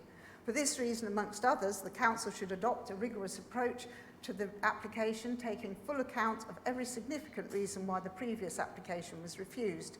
It is difficult to see how the council can sensibly consider this application without first deciding what enforcement steps should have been or will be taken, including what will happen to plots 5 and 6. I know that you said that enforcement will be put into place and that they will be demolished in 3 to 6 months, but how can we know that? They're subject to an appeal, which is in November. Thank you very much. I think that was the bit that he missed. Can you answer that for us? I think it's very important to deserve an answer. Yes, thank you, Chair. I think with the benefit of 2020 hindsight, we would have preferred to have taken enforcement action earlier, but it's reasonable to offer the opportunity to the developer to resolve breaches of planning control, in this case through an application, and that's what we would do with many other situations involving breaches of planning control, is to invite the applicant to remedy the situation either through an application or through removal of the offending matter. We haven't served notice in respect of this development yet. Our principal issue in terms of what's wrong with the site is plots 5 and 6, as has been indicated earlier and previously by planning committee last year. 5 and 6 were the most offensive of the 6 that were granted permission in 2014, 2015. As per Mr. Lee's comments earlier when he was speaking, we met with the developer back in January of this year, and the conversation at that time was that plots 1 to 4 were largely acceptable and applications brought forward would be subject to a recommendation for approval. And that's the situation we now find ourselves in. It would be unreasonable for the council to start launching into enforcement action when it's inviting applications to remedy the situation that the developer finds themselves in. And that's what we'd normally do with any application, try and solve it. Thank you. Yeah. Right, members, any questions to the parish council? No? Okay, thank you very much. Yes, I'll ask you to clarify. Yeah. The parish councillor has mentioned what would happen if plots 5 and 6 were to be demolished, and what effect that would actually have on White Horse House. The 2014 permission did actually give permission for a 2-storey dwelling on both of those sites. So the screening would still be there for White Horse House. Just to clarify that for you. Thank you. All right, we'll now go to objector, Claire Fruin.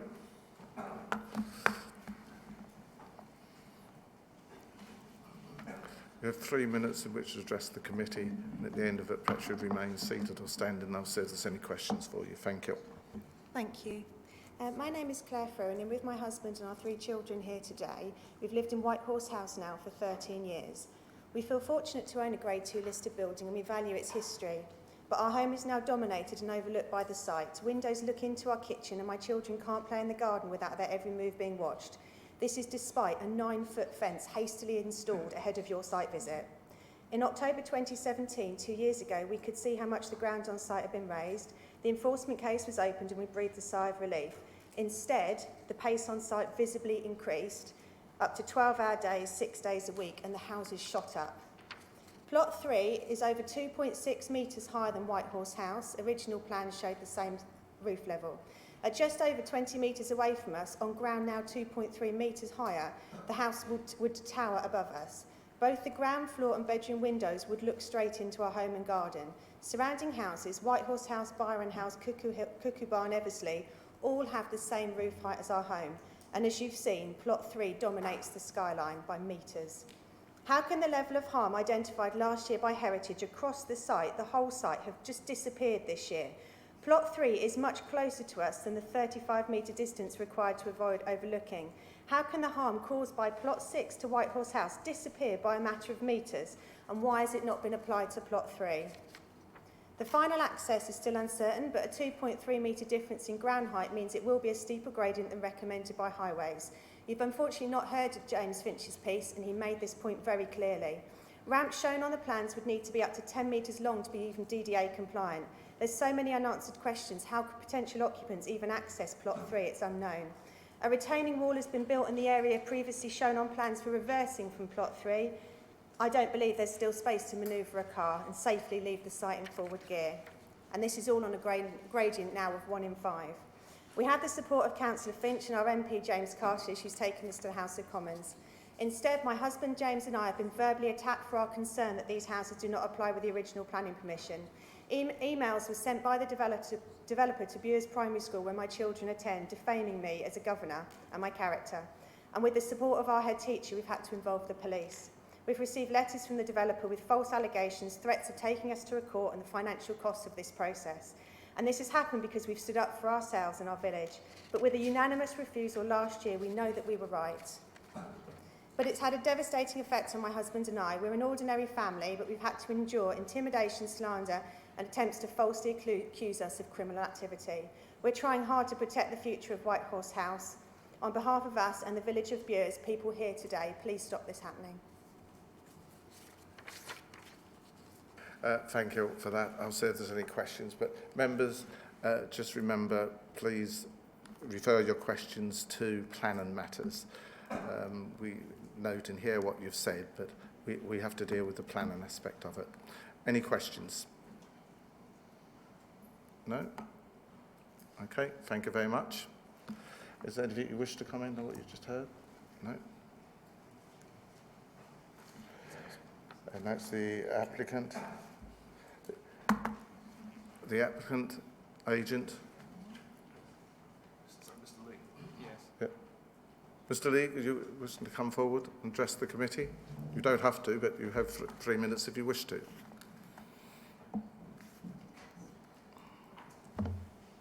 Thank you, Chair. Members, again, a sense of deja vu. I'm not going to repeat what I said the first time round counts this time round, but as I've got now about 2 minutes and 40 seconds, I may as well use it.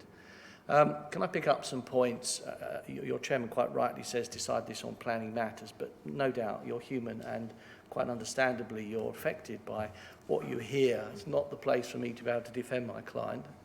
Even at a planning inquiry, we won't go into a lot of the stuff that's being said here, but some points you want to take away. We never got the planning permission for this site. We bought the site with planning permission. We inherited the site. What we got is what someone else got permission for. So there's nothing that we've done. There's no tricks we've played. We bought the site and we built it, as far as we're concerned, in accordance with the permission. That's the very question the inspector will decide, so no one at this moment can be certain. But it does mean when people talk about something is 2.5 metres or 1 metre or half a metre difference, the base point is still in dispute. Where you start from, the ground level, is still something that is not yet determined. Secondly, any enforcement notice, again, it really isn't part of deciding whether to grant permission, whether you're going to issue an enforcement notice, but as your officer will confirm, it would be pointless because the very thing an enforcement notice will decide is going to be decided at an inquiry in November. You may want to start the enforcement process, that will be appealed, and then we'll all get running into another inquiry with more costs. And we will certainly be saying the council unreasonable if it pursues that kind of action when it's going to have the very question decided in November. But that's a matter for the council to consider. But enforcement notice isn't going to make any difference to what we're going to be dealing with in November. Finally, and importantly, bearing in mind what the last person said, plots 5 and 6 obscure the view to plot 3. I think you went on site, you may have gone in the ladies' garden, you can barely see plot 3. All these suggestions about some dreadful impact, frankly, with the utmost respect, have no proper basis in planning law or judgment, and your office has told you that. Plots 3, 4 and 1 and 2 all sit behind effectively plots 5 and 6, and they will be built one way or another, as your officer correctly points out. It isn't a question of nothing there. There is an ex-stamp permission. Those buildings can be altered if necessary to comply, if that's the position the inspector decides, with the consent. So there'll end up being 2 buildings there in any event. So this site will be built out with 6 houses, and we can lawfully do that. Thank you, Chairman. I don't think I need to take up any more time, but again, if you have any questions, please ask me and I'll see if I can help you. Thank you. Councillor Hinton. Thank you, Mr. Chairman. You state that you bought the site with planning permission and have built it out according to that planning permission. Yes. Why are you now then applying for as it says in the description of the proposals in front of us here, a change of siting, site levels, ridge, eaves, height and fenestration? That implies that you haven't built it out to the specification. As far as we're concerned, it was built out in the right place. What happened last year is your planning officer invited the architect to make an application for what's called non-material amendments. In other words, some changes to the drawings based on what was being built on site. Those are normally inconsequential matters. As part of that process, the officer got the architect to put a whole set of plans in, as a result of which, when I attended the meeting last year, instead of it being a meeting about non-material amendments, in other words, minor immaterial stuff, not through my client's fault, but through the council's machinations, it had become an entire fresh planning application. That was turned down by the council, we know effectively on plots 5 and 6 only. It's only because of that position that my clients have to sell these, and any solicitor wants to know they've got permission. We are confident that we have permission. That's why there are certificates of lawful use applications. We're confident we would get permission in any event. That's why we have Section 73 applications. But nonetheless, as part of trying to resolve matters, and what lawyers say without prejudice to our position, we put in planning applications to regularise what's there, saying, well, if you approve it, it will save all this time and trouble and expense of going to an appeal. The council, for its own best reasons, is persisting in, certainly at the moment, it looks like fighting plots 5 and 6. So our position is we're quite confident we have a very solid position, so much so we've told the council we're going to go for costs. But we have to do that because the council haven't acknowledged that we either can have permission or that what we've got is lawful. I think you've answered the question, thank you. I think you've got the answer you wanted, Councillor Hinton. Any other questions? Yes, Mr. Chairman, but just to pick up again on one point, you said you built them to specification or to the permission, yes. And you had permission for them. Yes. Then why are there so many changes needed? You're blaming Babergh for making the changes. Well, it's not Babergh making the changes. You built them in a slightly different way to the original planning commission. No, the answer to your question is the changes, if there are any, they're what's called non-material. I'll give you an example. The ridge height, right. So as far as we're concerned, everything is non-material. Our problem is, I'm not the decision maker, and neither are my clients. The council decided to take the non-material amendments, turn it into one big planning application, and that's what they rejected. As far as we're concerned, we have built in accordance with the plans. The issue, among many issues for the inspector, will simply be, these are the approved drawings, this is what's been built, are they materially different? We say they're not. The council at the moment are saying, well, they think they are, and therefore the inspector says, if they are different, am I going to grant permission in any event? We say you should do. The council at the moment are presently saying, no, we don't think you should. That's why there is a bun fight, as it were, over plots 5 and 6, but not over plots 1 to 4. But I could speak all day and say, I disagree with you. You have a right to disagree with me, and the inspector will decide who's right. I think you've adequately covered it very well, thank you. Thank you, Chairman. Any other questions? No? Thank you very much. Thank you, Chairman. Thank you, Is there members. anything you wish to comment on what you've just heard? No? Right. Again, the County Councillor isn't present, but you've got copies of his speech. If there's anything you wish to comment on, you can do at any point. Right. Councillor Parker, we're open for debate.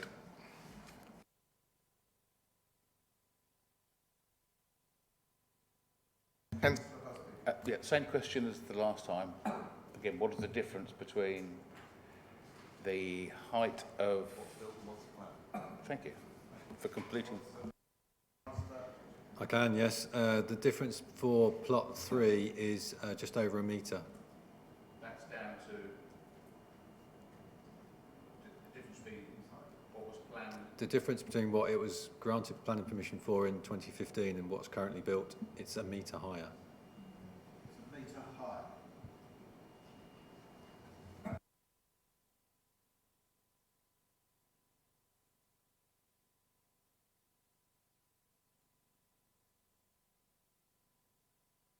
That was the key. I mean, in the plan, the difference between the ridge height in White Horse House and plot 3 might have been, I don't know, 10 metres. And the ground levels, whether they're up or down, are immaterial. It's the height of the ridge height. So what is it a metre's difference to what it showed to White Horse House? The difference Simon, between... can you answer, please? Thank you, Chair. The difference between what was permitted, the permitted difference in height between White Horse House and plot 3 was just over 2 metres. Right. So plot 3 was allowed to be 2 metres higher than White Horse House. Right.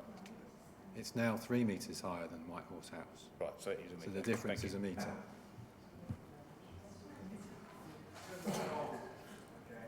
Yeah. There's probably just one thing to add, somewhat relevant to the exchange we've just had, and that is in respect of the appeal inquiry upcoming, the figures that Mr Bailey is quoting are the figures that the council are relying on for the purpose of the appeal. If it is the case that the members of the public feel that those figures are wrong, they of course can make representations to the inspector in that regard.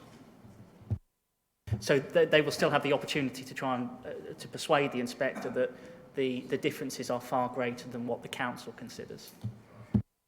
Thank you. I hope that helps you, Councillor Busby. Any other questions?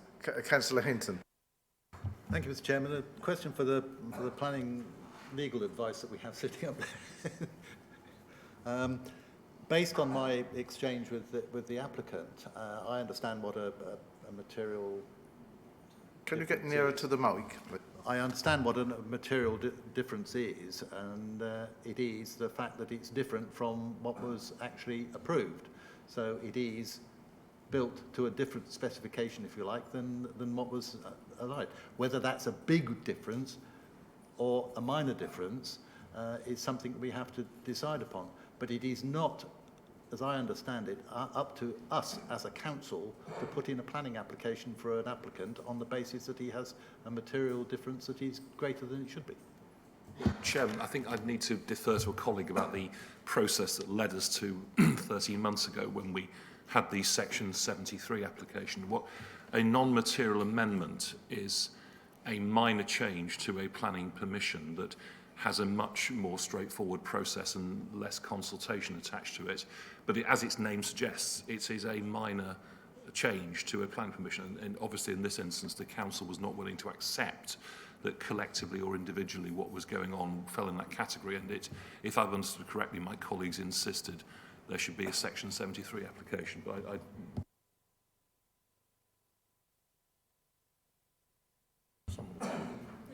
Well, yes, I wasn't privy to those particular conversations, but I mean, effectively a 40 centimetre change. I think the officer's opinion was that that is not immaterial. That is a material change, and therefore Section 73 would be the appropriate recourse for that. So a minor material amendment. The question is, the point upon which it turns is the materiality. Yeah.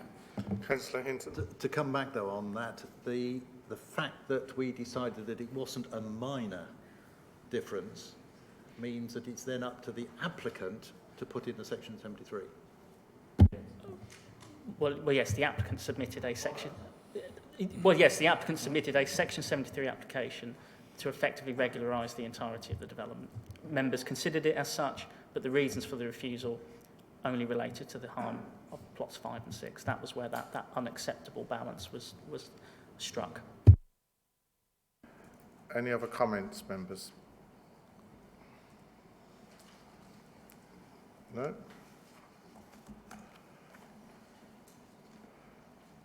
Right. Just a point really on the cumulative effect is probably the one aspect to the material amendments, because it's not just one area. There's been quite a number of differences. Would that be right? Although some of them might have been less than others, is perhaps the cumulative effect that has caused the situation? The applications have come about because the houses have been built and they're not compliant with the plans that were approved with the 2014 application. I think the confusion has come with last year's application, which I think the applicants believe that they have built everything in accordance with approved plans, but we refuse them, and that is now the appeal. However, these changes are to do with the 2014 application. So it is quite confusing because there's quite a lot of applications going on all at the same time, but these relate to changes to the 2014 application. Thank you. Any other comments, members? Any other views? Anything? Well, again, you'll leave me in a position where there's no. Oh, right, okay. No, yet again, Chair, I'll be the bad boy, and with a heavy heart yet again, but I can't see anything in the planning law that will allow us to refuse this. So, from that point of view, I propose that we accept the officer's recommendation. Thank you. Do we have a seconder? Councillor Osborne, do you wish to comment? Thank you, Mr. Chairman. Yes, I agree with Councillor Plum. We have very little option here. The planning is planning, and I'm afraid that's the way we'll have to proceed. Thank you. Thank you. Right, members. If there's no other comments, I intend to put it to the vote. It's been proposed by the Vice Chairman, Councillor Plum, seconded by Councillor Osborne, that we accept the officer's recommendation that's in front of you for approval. All those in favour, please show. 2, 3, 4, 5, 6. Those against? 1, 2, 3, 4, 5. That is carried. Thank you very much. We move on to item C, which is on page 69. And again, over to you, Samantha. Thank you. This is the last application for Cuckoo Hill today. Can be found on page 69 of the agenda and relates to plot 4, DC 19-01428. Plot 4 is a detached two-storey dwelling in the northeastern corner of the site. There are a collection of outbuildings in a yard that shares a boundary with plot 4. Plot 4 provides a 3-bedroom property with attached garage. The detailing is similar to that of plot 3, with the addition of a single-storey element to the side. On the left is the front of the dwelling, and on the right is the view of the yard and outbuildings to the east of the site from a first-floor window. These photographs are taken from first floor windows. On the left is looking west with plot 3 in grey and the garage. The middle shows plot 6 and 3 and the garage. And on the right is another view of the yard and outbuildings to the east. On the left is a further view of the yard and outbuildings from the first floor, and on the right is a similar view taken through one of the panes of the window. The application does not raise any issue of residential amenity or impact on character or setting of heritage assets, and is recommended for approval with conditions as set out on page 79 of the agenda. Thank you. Thank you.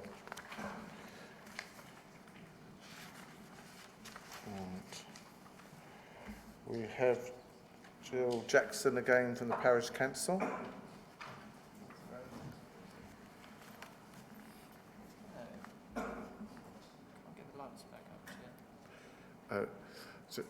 Just hold on there a minute, Mrs. Jackson. The lights are frozen. We dimmed them so you could see the pictures clearer up. Right, we've done it. As the plot in the top corner of the development, plot 4 has received less attention than the other plots. However, there are issues relating to all plots which certainly apply to plot 4. Your planning officer has asked you to consider the acceptability in planning terms of the development proposed. In this case, plot 4. The planning officer maintains that this plot does not benefit from permission. This is on the report by Bron Curtis. Does not benefit from permission under B14-1103. Further, we are reminded of the need for consistency, and it seems that we have some councillors here who need reminding of that need to be consistent, because last year, as we know, July 2018, the development was refused by Babergh, and the certificate of lawfulness for plot 4 was not successful, and it was deemed unlawful, and nothing has happened to materially change the position. The additional information on the east boundary sought by Babergh's own survey was not possible to ascertain, and ground settlement at the boundary is a cause for concern. And plot 4 is, as the other properties, overbearing and inappropriate in its setting, and the finished floor levels have increased it, which adds to the problem. Interestingly, with regard to the heritage, when we received the comment from Dr. Duck, I believe his name is, we saw the chain of emails, including the one where he was asked by the planning officer for comment. He said, oh, no comment, and then she, oh, yes, but what about this and whatever. And it was as though he was being, oh, yes, okay, if you need me to say this, I'll say that. That is in that email chain, which you will all have been able to see. We do not know whether we're being asked to decide on plot 4 with the removal of plot 5 or with plot 5 still standing, which makes any change from the refusal of 2018 difficult to justify. If plot 5 is present, then there is a privacy issue between plots 4 and 5, where the second floor windows from plot 5 have visibility to the first floor window in plot 4. The distance between plot 4 and 5 is 8 metres. The access to the plot 4 driveway is insufficient. The access to the whole site is far from clear, as the access driveway has been misrepresented in the applicant's plans. The planning officer has actually misunderstood the land registry. The land registry, we have a copy of the land registry document for Steamar, and it shows just the half, as was explained later. They do not have the ownership over the whole drive. You have been misled. In July 2018, the unacceptable harm identified above is contrary to the paragraphs I cited for the last case, and it is wrong to say that those only refer to plots 5 and 6. It's like was suggested before. If something is of greatest harm, then that's the one that attracts the comments. There is still harm with the other plots under the same terms. Thank you very much. Your time's up.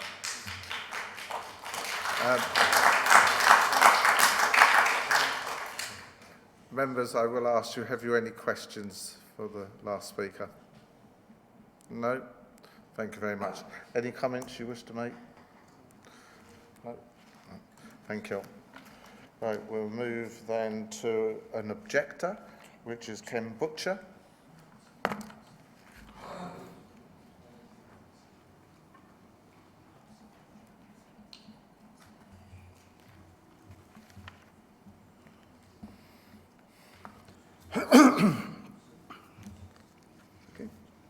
Good morning, councillors.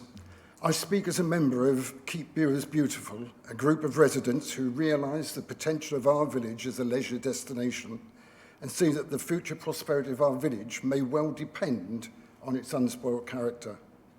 Having been born and bred in Suffolk, I have enjoyed a lifetime of discovering environmental gems and buildings throughout the county.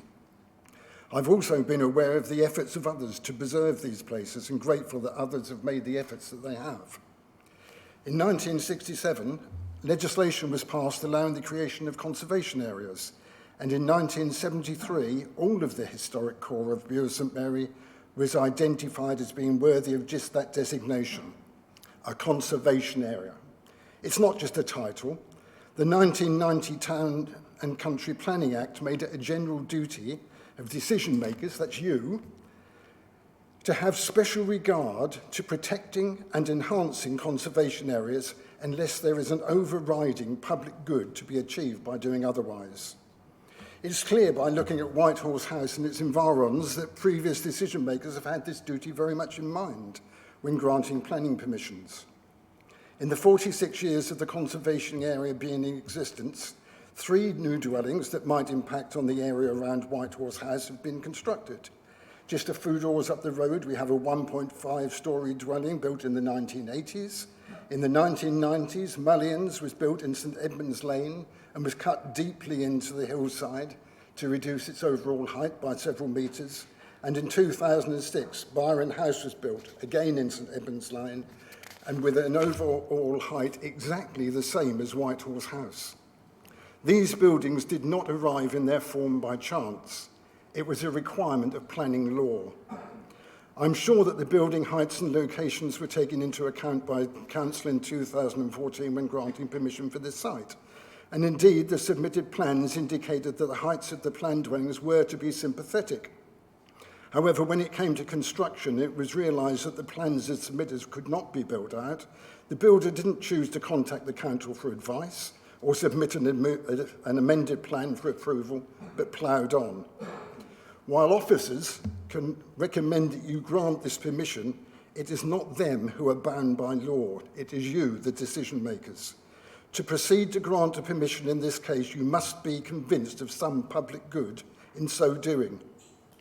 I suggest that the benefits of maintaining the conservation area and the 46 years of established and consistent practice of your predecessor make such a judgment impossible. I urge you to refuse this application and thus allow the whole matter to be considered in full detail and decided at the inquiry scheduled for November. Thank you. Thank you very much. Members. Members, do you have any questions? No? Okay, thank you very much. Anything you wish to comment? No? We move on then to the applicant's agent again.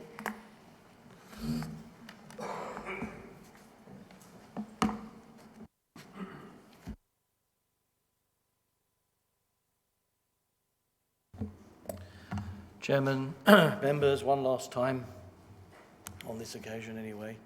I'm not going to, again, repeat what's gone on. You know that well.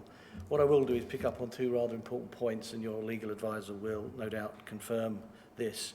The last gentleman spoke about conservation areas and so on. You know the Heritage Office has looked at this site and there is no harm that's found. He overstated, in fact, what the position is. There isn't a duty to improve conservation areas. There is a duty to preserve or not harm them. And therefore, the test, I'm sure the officer, see your solicitor nodding with me, so that's an overstatement. But for what it's worth, your professional officers and their outside advisors have looked at that. And in fact, because this scheme was granted permission already, we know that this satisfies the relevant test. The final thing is, and it's a bit of a thank you, The gentleman in front of me again got something wrong. He effectively said your officers aren't bound by the law, but you are. Of course you're bound by the law, but so are your officers, and actually it's rather rude to say the officers are not bound by the law. They're professionals. And in fact, one thing any professional planner is bound to do is to give you advice that they think is the right advice. They are not and should not be motivated by emotion or political exigencies. So again, it's almost an insult. I certainly wouldn't suggest it, as the last gentleman did, that whatever the officers have said, you can go against the advice. They have given you their best advice. As you've heard, we have spent a lot of time, professionals on both sides and lawyers, looking at the best way forward. And I just want to finally say thank you to the officers. We haven't quite got there, but hopefully, depending what your final decision is on plot 4, we have made the task at the inquiry at least a lot more focused, and I'm very grateful for that. But rest assured, what your officers say, even if we don't agree on everything, they have given you their professional view, and if they didn't do, they would be in breach of their own professional duty. But thank you again for listening. If there are any more questions, Chairman, I'm happy to answer them. Thank you. Members, again, I'll remind you we're dealing purely with the planning aspects, so bear that in mind. Any questions you wish to put? No? Thank you. Nothing you want to say? No, thank you very much. Thank you, Chairman. Thank you. I will, at this particular point, just point out that, our officers are under a lot of pressure to get things right and to deal with planning applications as quickly as possible and to make sure that they're professional. And they are overseen by their superior officers and the legal people. So there's a lot of work that does go on behind the scenes and a lot of advice that is given to us. And I have to say, quite often we want to disagree with them, and I think members and us, we do disagree on things with them. But at the end of the day, we do respect their positions and understand where they're coming from. But we have to balance everything up, and that is what we're attempting to do. So just to move on then, we will, the County Councillor again isn't present. You've got his statement.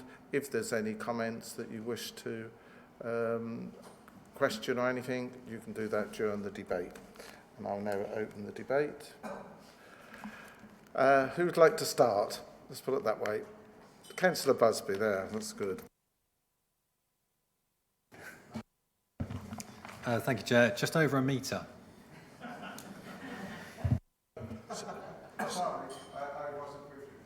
So they're getting bigger. Well, it's over a metre. Look, the problem we've got here was the 2014 approval. I mean, I think they were crazy to approve two-storey dwellings on that site. Unfortunately, they did. And there's not a lot we can do about that, unfortunately. The test for the developer, we keep hearing all these good things that you're saying, but we haven't yet to see anything on the ground. The test will be with what you come forward with plots 5 and 6. They're the key ones, as you keep telling us. Now, are you going to be reasonable with the residents in Bures and come up with something which they find acceptable? I have to say the roofs on all of the houses are probably the steepest and therefore the tallest that I can find in Bures. I asked on the site visit why they were so steep, and somebody said, well, that's because that's what they're like. You walk over the road to the new estate over the road, and they're probably half the height. There's no sympathetic development with plots 5 and 6, and they're the ones that I would want to see you do something with for the next time round. But there's not much we can do about this one. Thank you, Councillor Busby. I did let you go on there, but I'm not expecting the applicants to respond to you at all. Really, you know as well as I do, we must stick to the planning side of it that's in front of us. I'm sure that your views will be noted by them, and perhaps if they feel that way, they may take some on board. But really, we're back to this planning application. Any other comments? Councillor Barrett. Well, we've probably discussed all the challenges and merits already that apply broadly to the site, so they similarly will apply to this house, I think. I think for me, the balance is that we need to see between maintaining character and scale within this conservation area.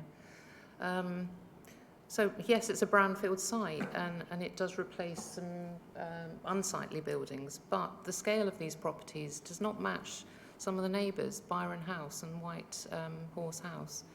And so,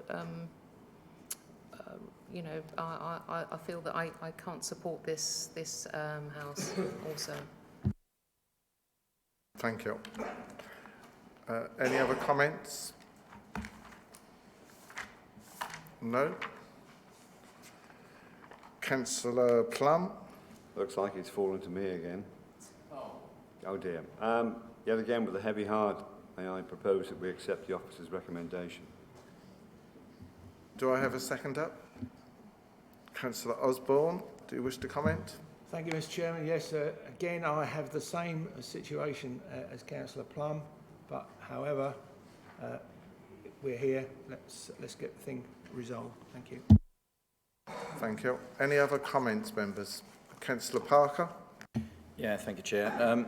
So I want to just clarify, obviously, as a Section 73A permission, this will incur a SIL liability. Given that the developers have hitherto been thoroughly unreasonable in its engagement with the community up to date, you know, can we get an assurance that, I mean, how does that process work with regards to the Section 70? Has this got to wait until the appeal comes forward, or when does this actually become liable, this SIL? I'll get the answers for you. I'm not sure that whether they've been particularly unreasonable, but I'm sure the officers will tell us. I think the calculation is made at point of permission, and then a demand notice will be served, I should imagine, bearing in mind the status of the particular plots. It is a matter of disagreement between the applicant and officers of the council, and indeed the council, if you do support the proposal. Effectively, it's distilled down to what that Mr. Harmon covered, that one is looking forwards, one is looking backwards. As a matter of reasonable judgment, we think that plots 1, 2, 3 and 4, the development has been carried out, and therefore Section 73A is the appropriate mechanism under which to determine these applications, which would render them liable for SIL. We got there at the end, Councillor Parker. Any other comments? No. Well, Councillor Hinton. Just very quickly, it's my understanding that SIL has to be paid before you actually commence development. So presumably that would have to be paid virtually immediately. Well, I think it would be, as I say, a demand notice that is served. I'm led to believe that there can be arrangements and part payments if they've contact before commencement, isn't it? The SIL rules are extremely complex, but broadly speaking, you're right, yes. Any other comments? No. It's been proposed by the Vice Chairman, Councillor Plum, seconded by Councillor Osborne, that we accept the officer's recommendation that's in front of us on your papers. All those in favour, please show. 1, 2, 3, 4, 5, 6, 7. 7. So keep your hands up, please.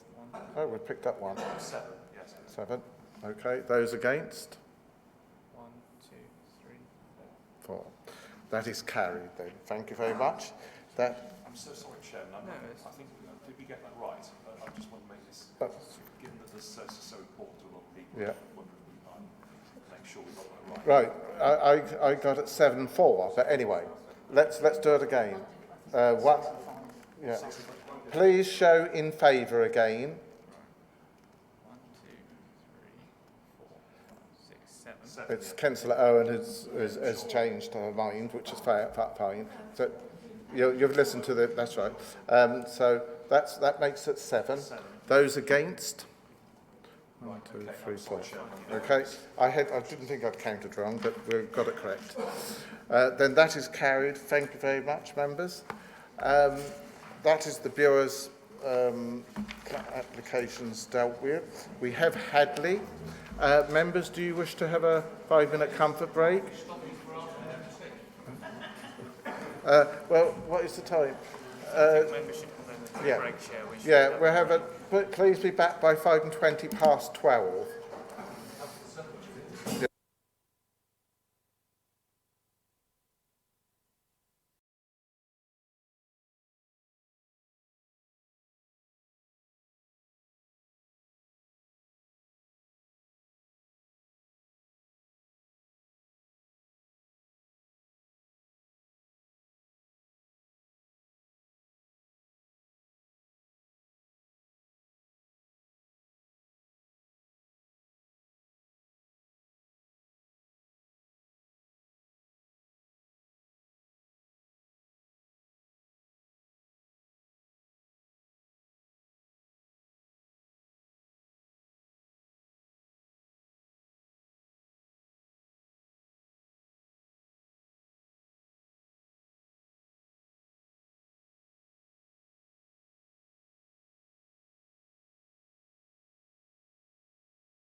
Members, we're back in committee. It's 12:28. Right, we're now on item number 6D on page 83, and we'll have Vincent to take us through this. Over to you, Vincent. Thank you, Chair. Good afternoon, members. Be quick. Here we have a hybrid application. We have an outline element for 0.65 hectares of employment use, and we have a full element for 170 dwellings. So obviously the outline, you're looking at the principle. For the residential, you're looking at the fine detail. The report fully sets out what I think are the key planning issues, so we won't rehearse those here and now. In terms of, in terms of context, a large red line site opposite what's known as Weaver's Meadow Estate, which is currently near completion or completed, that was a persimmon development. We have the A1071 Ipswich Road along the top, where the red dot goes. The B1070, and that's not working. Ellen Aldous Avenue, which is the one that runs north-south below the blue dot. That is what will provide access to both elements, the employment and the residential. There's something very peculiar happening to the slides. You press and nothing happens. There we are. In context, we're on the northeast edge of Hadleigh. A closer shot where you can see the modern development, not quite complete in that shot, opposite the application site.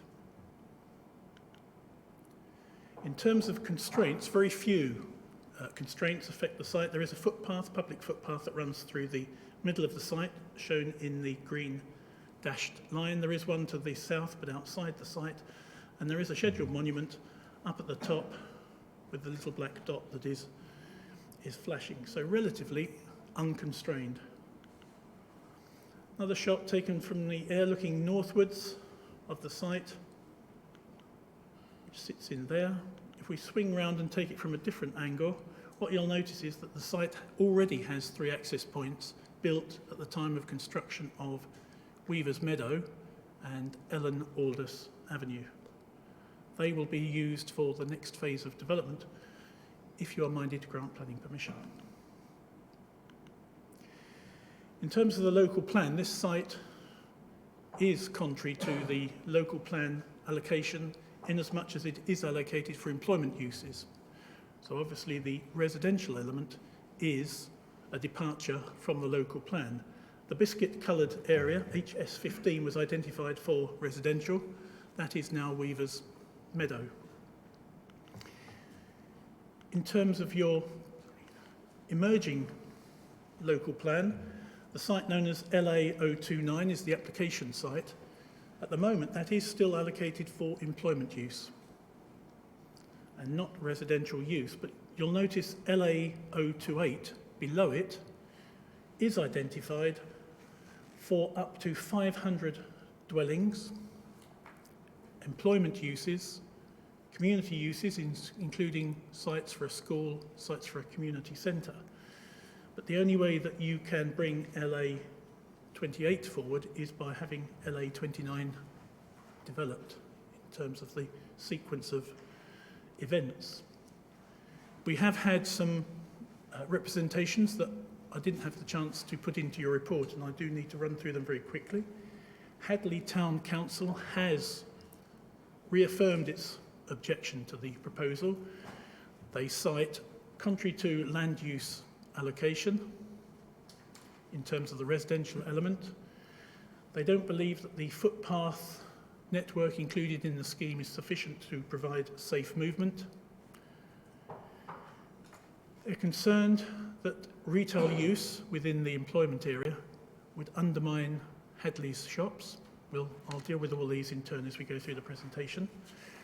They believe that there is a lack of community facilities in Hadleigh already, and that this residential component would put extra pressure on those facilities, and therefore they continue to object.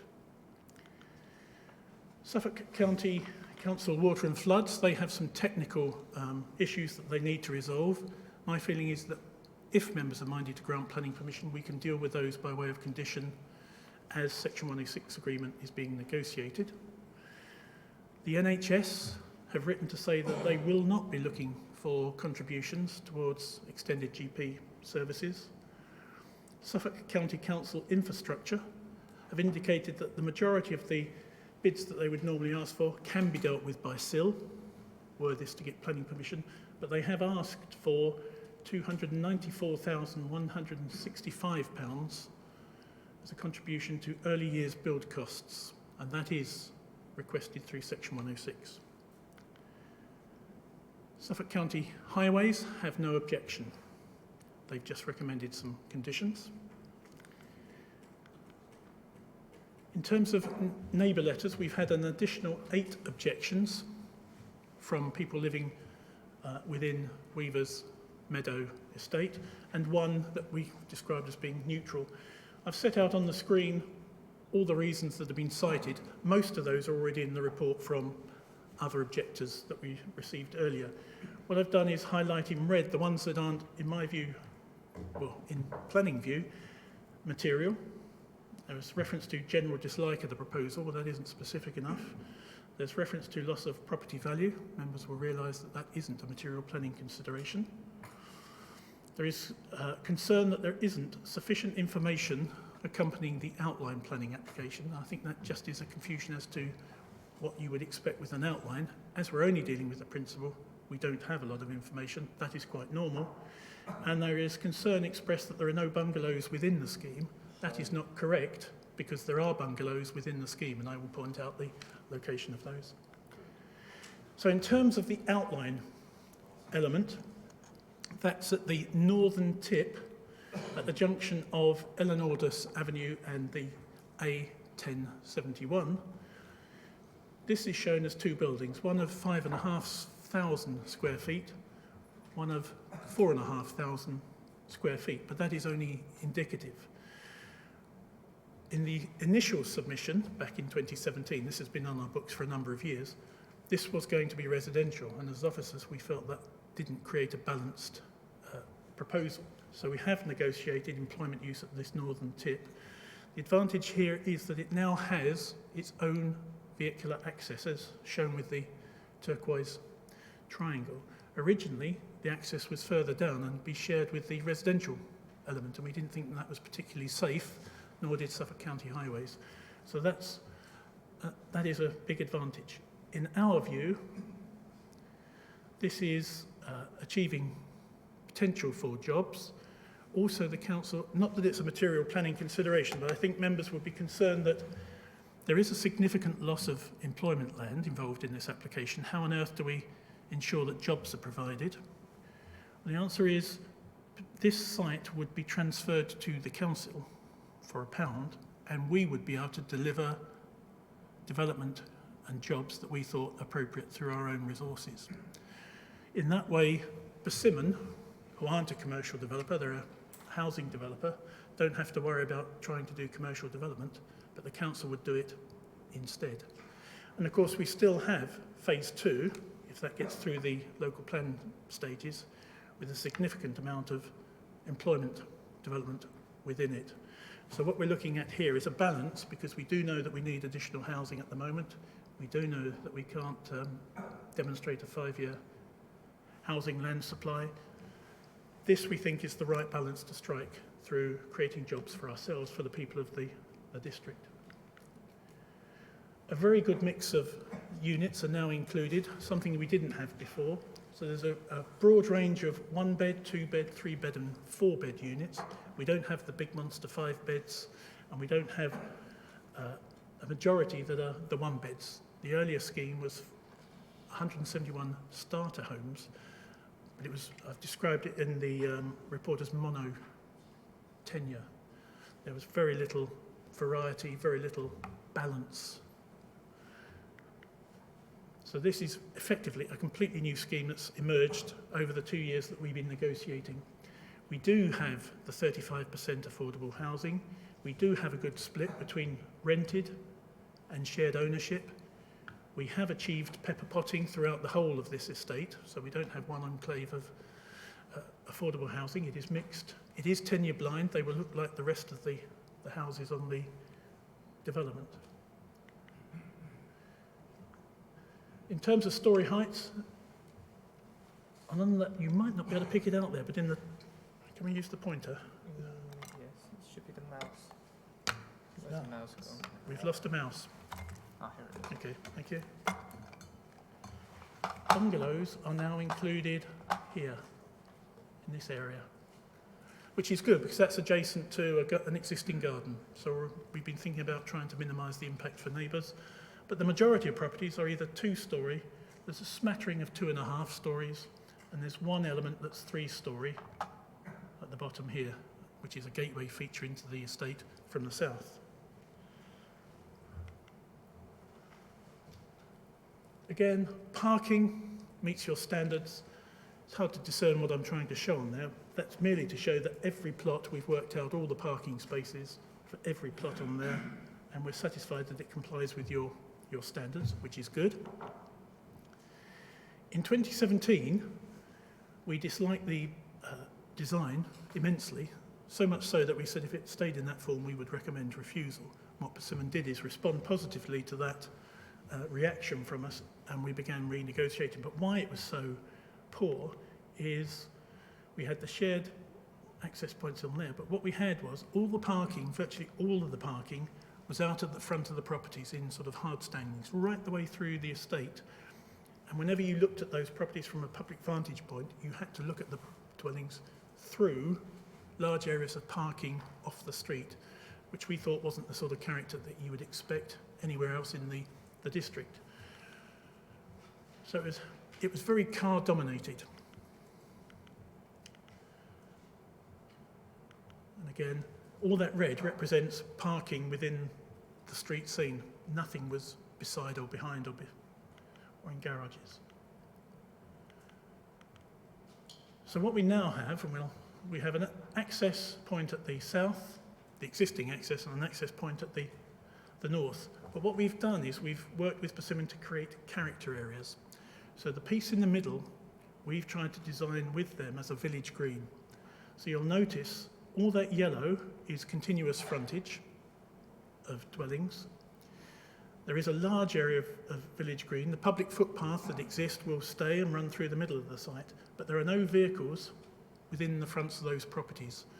Obviously, the access road goes through the green, but that will be a raised table, and that will be surfaced in material that doesn't match the road. And we'll have almost like village entry signs at the north of that and the south of that. That's an incredible difference from the scheme that came in before that had roads in front of all those properties. That shows that on every corner we now have houses that have dual elevations, so the flanks of those properties are as well designed as the fronts. So wherever you look at that, there will be some point of interest in the design rather than looking at blank walls on all the corners. We have feature buildings at the centre of the green so that you're entering and leaving the village green in design terms. And all of those properties enjoy access to the village green without cars entering that space. So it will be pedestrian friendly. In terms of appearance, what you get is, on the right, that is a footway cycleway. So that's entirely pedestrian friendly. It has the look of a village green. It looks less like an estate and more like something you would expect to see in Hadleigh and more rural parts of the district. So we're very pleased with the cooperation that we had from Persimmon to achieve that. And obviously that space looks like dead space, but over time, of course, it will become animated. People will sit out there, they'll hopefully play, they'll walk their dogs, they'll enjoy that space. And any member of the public has access to that. It is public open space, so anyone in the area can enjoy that. Another shot, this is the western half of the green, and that little depression on the left there is effectively a pond in very wet weather, but normally it will be dry. And again, you have the footway cycleway linking that right the way through with houses fronting the village green you can see on there as well, in terms of the property on the top left, that's a flank elevation that's fully detailed, and on the bottom right, another fully detailed elevation. So we're very pleased with the look of that. And again, we can start to think about how that could be animated by human activity. Another character area, we've created this interesting space that is, you enter and leave through what are almost sentinel buildings. They've been carefully positioned so that you feel that you're entering a new space, a new character. We have these pyramid roof garages. It's very uniform appearance, but the houses are set back to create this little square of shared surface within which are planted some trees. So in terms of elevation, you get that, a very formal space, something you won't find on many other estates in the area. So what we've tried to do with Persimmon is create interest throughout the whole development. And there are little pockets of this where we've tried something different, so it doesn't look like a ubiquitous estate that you might find in other districts. Key features, we've got the 3-storey gateway building at the south of the site, shown at the top. We've even gone to the point of ensuring that at the end of each street there is a building that dominates that vista, rather than looking into a garage or down the side of a property. So you'll see that at that point, the central gable of that building sits right at the end of that to create a visual full stop. In terms of detailing, I have to say Persimmon, we've worked hard on Persimmon. They have pulled out all the stops. What we have here is a high level of detailing. So we have the dental string course running halfway along. We have the dental gable feature below the eaves. We have the little feature in the oriel in the apex of the gable, stone sills, flat brick arches. We've negotiated an excellent palette of materials. You'll be familiar with the idea that we're trying to push more towards clay. We do have some clay in the development, less concrete. We have brick walls. I think that elevation shows just how far we've come in terms of raising the bar. And I know that's something that members wanted us to do, and gradually we are cranking up the design quality. And to be fair, on this site, Persimmon have been incredibly cooperative. Another shot, nicely detailed building, and rather than the blank flank that you would normally get, what Persimmon have done with us is create a fully detailed gable, but we weren't quite happy with the position of that top left-hand window, so we've agreed with Persimmon to move it to create a better balance. And that goes right the way through. So there's some of that fine detailing in the brickwork. We do have the 3-storey building at the southern end, and that image doesn't do it justice because that looks like a flat, quite a monolithic building, but because it has flared wings, what it'll actually look like, we did a quick model in the office, is that. So it has quite a bit of articulation. The gable is pronounced, so you get shadow line. The windows beside it are pushed back in behind the brickwork. You'll get a lot of shadow going on, and that actually breaks down the bulk of and the mass of that building quite nicely. There is precedent in the area. Within this part of Hadleigh, there's another shot. We do have 3-storey buildings just to the west of this site, so it isn't unusual. What we've done is keep it to the absolute minimum to create that gateway feature. That's the only 3-storey element within this. We'll just quickly show you some more house types. We do have the bungalows that I know members like to see. They weren't included in the original proposal. How many? We have 5. And they will be affordable as well. So that's good. That's something we've been looking for, to get some affordable bungalows. Again, the fully elevated detail, and that just goes right the way through. You will have seen before that we don't like the bigger dormers because it doesn't create the right balance. So what we're looking at is something a bit smaller. That actually creates perfect balance, and then the roof and the dormers don't dominate. So we've gone through every house type and worked with Persimmon to do something a little bit special. Again, Persimmon are starting to take a lead in providing sustainable elements to their proposal. We have here all the plots with proposed PV panels. We have all the garages with electric charging points. We do have Persimmon committing to lay ducting to the communal parking courts so that retrofitting of electricity can be put in for people who then buy them with and have an electric vehicle but don't have a garage. This is actually, I think, from my understanding, a first. What Persimmon are now proposing is to put some public charging points within the development. So adjacent to public open space, we've got one in the north and one in the south. Shall we just show that? So we have one here within the open space, and there's one on the south, where anyone will be able to plug in and charge up their electric vehicle. So that's really put, in a sense, Persimmon ahead of the competition. And I'm hoping that what you're beginning to see, all those months ago when you started pushing us to get things like this included, developers are now beginning to try and outdo each other with taking that further. So that represents a first for us within the district. So we're pleased at that. We have these two features that at certain times during particularly heavy rainfall, they will have some water in them. They are actually new habitats as well. So we're creating biodiversity within the proposal. We have large areas of greenery. We have a massive amount of open space and landscaping, again, habitat creation. Persimmon have committed to providing ecological mitigation within the development, so things like the little hedgehog gap fencing and bits and pieces. We can get some nesting boxes on properties. All of that is being proposed.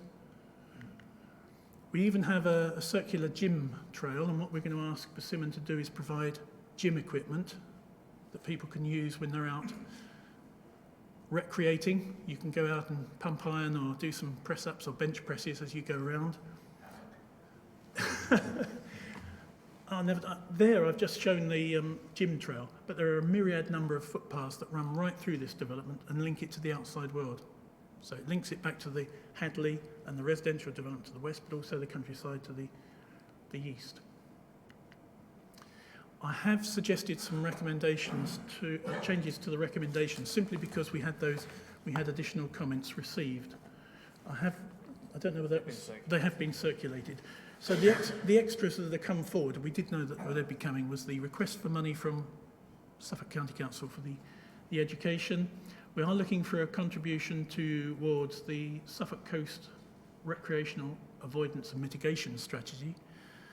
So this is the contribution because the site is within 13 kilometres of the River Stour, and we are required to seek money contributions to mitigate impact for additional visits to the Stour estuary. We also have asked for rather than using a condition, we've suggested a 106 to secure the gym trail and equipment.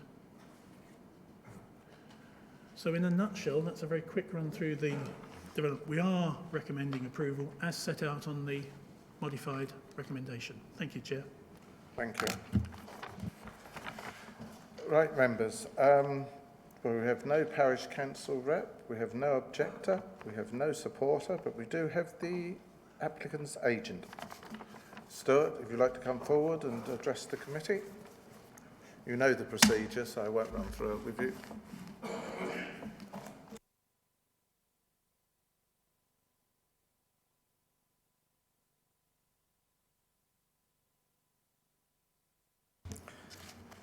Good afternoon, Chair and members of the Planning Committee. For those of you who don't know me, I'm Stuart McAdam. I'm a senior planner with Persimmon Homes in Suffolk. There's a recognised national and local imperative to deliver sufficient housing. Members will be aware of the increasing difficulty that some of their constituents face getting on the housing ladder and the high demand for affordable homes, particularly in Suffolk. The Council's core strategy and emerging local plan highlight key urban areas such as Hadleigh as the focus for growth. The application site has remained undeveloped since its allocation in the 2006 plan. The MPPF states that there is no reasonable prospect of an application for land coming forward for the use allocated in the plan, that applications for alternative use on the land should be supported, where the proposed use would contribute to meeting an unmet need for development in the area, such as the delivery of much needed housing. This proposal seeks to deliver 170 1 to 4 bedroom dwellings, the majority of which are family homes.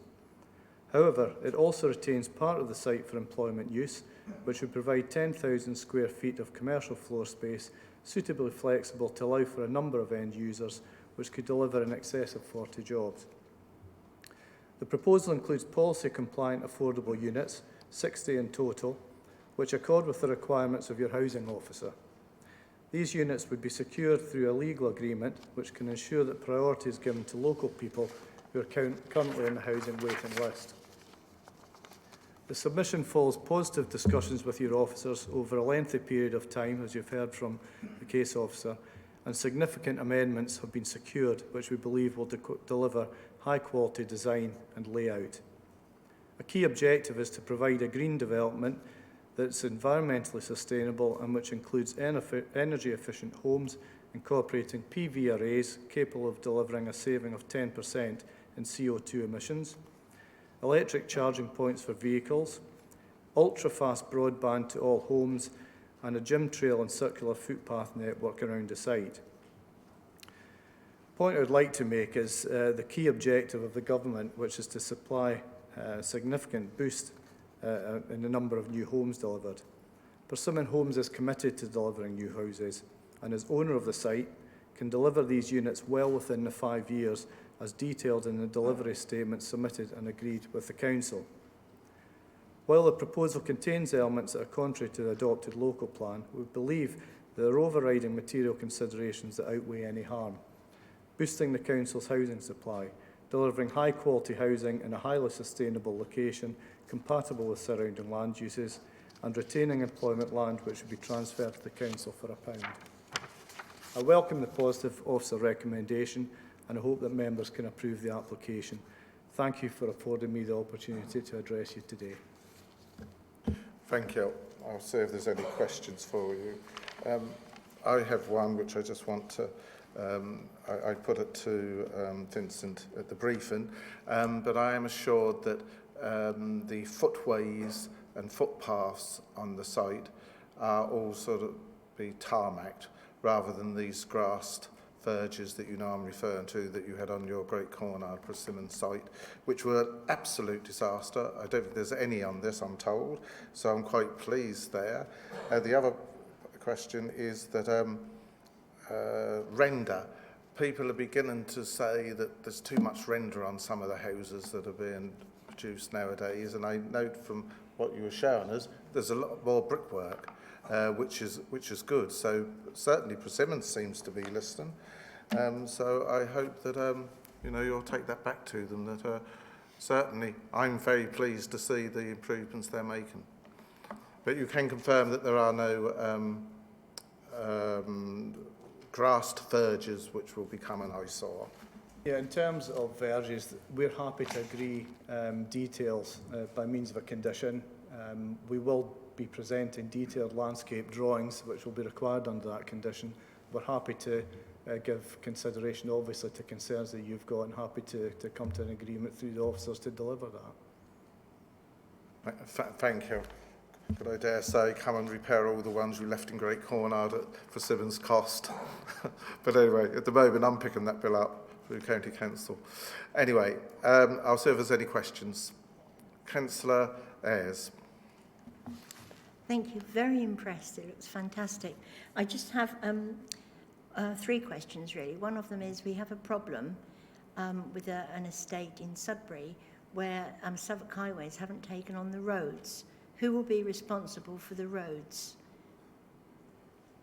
Yeah, the roads within the development we'd be proposing for adoption by the County Council, so we wouldn't be taking them on under a management company or anything, so they would ultimately be handed over and brought up to various standards as the development's built out. Right, thank you. The next one is, are any of them going to be homes for life? We don't have a homes for life policy, so no, that's not something we could do as part of this proposal. We're not proposing. It's just the affordable housing that we have, and which is policy compliant. Okay. And the third one is, sorry, another question. If you travel abroad, particularly in France, so many homes actually do have underground parking. I know it's not specified here, but maybe it's something that could be considered in the future. Underground parking we could consider and other schemes as it comes forward and subject to discussion with officers. The problem with underground parking is it's very costly to provide that. If you go to undercroft parking as opposed to underground, you still have that cost implication as well. It also pushes houses higher, in particular flats where you would expect to see potentially underground parking. It makes maybe a 3-storey block of flats an extra storey higher, and also creates dead frontage along the ground floor. But underground parking, which you've particularly raised, is particularly costly to provide. So we don't generally do that. We're a house builder. We try to provide a mix of parking courts, on-plot curtilage and frontage parking as well. But certainly something we could consider. It's just that I know, particularly when I've been in France, that whereas you would have a cellar, half of the cellar would be the car parking. I think you've made your point about underground parking. Yes, but for Persimmons, I think they've gone quite a long way at the moment. I think that's perhaps a step too far for them, but perhaps in the future. Councillor Osborne. Yeah, thank you, Mr. Chairman. Thank you, Stuart, for that. I'm just a little bit, just clarification of the employment land. So in other words, you're just going to provide space and then that will have to be built out by others? We're housing developers. We don't develop commercial land. So the reason that it's a hybrid application is to allow someone else to come in and construct the employment side, which create all the jobs. We're happy to do that. But over and above that, we are happy to come to an agreement with the council through discussions with Vincent about actually handing that over to the council. So they are in charge of their own destiny to create jobs and take that forward. So that's where we are, and we're happy to do that in this particular instance. Councillor Owen. Hello. I was just about to say, sorry. Sorry, I thought you'd finished. You've got another question? Yeah, I was just about to say £1 for a lot of land is not bad, but obviously you need developers and obviously we need skilled labour to come in. So yeah, that's a good idea. I mean, we do have commercial interest that would be keen to take this forward, but we very much see this as an opportunity to work with the council and allow them to decide what's appropriate for that part of the site. And that element of it is clearly still in accordance with the approved development plan. So that's the offer we've made through discussions. We believe it's probably a win-win for both the council and for Persimmon Homes.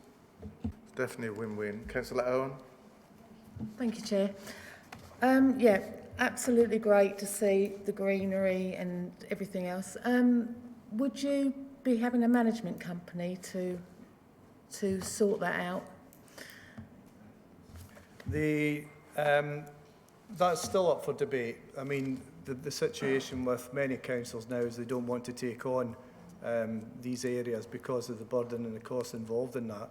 So we are happy to do it through a management company, and that is probably what our proposal would be just now. But we can discuss that with the council should permission be approved, and take the appropriate way to carry that forward. Yeah, the only thing I would say with management companies is that there doesn't seem to be a lot of control over them. I've heard lots of complaints of where there's been management come in and administer these estates and look after them, and within 5-6 years the costs become colossal. So whilst the people that want all these green areas and open spaces and all that, there is a cost to that, and it can become so bad that people can't afford to buy the houses to start with.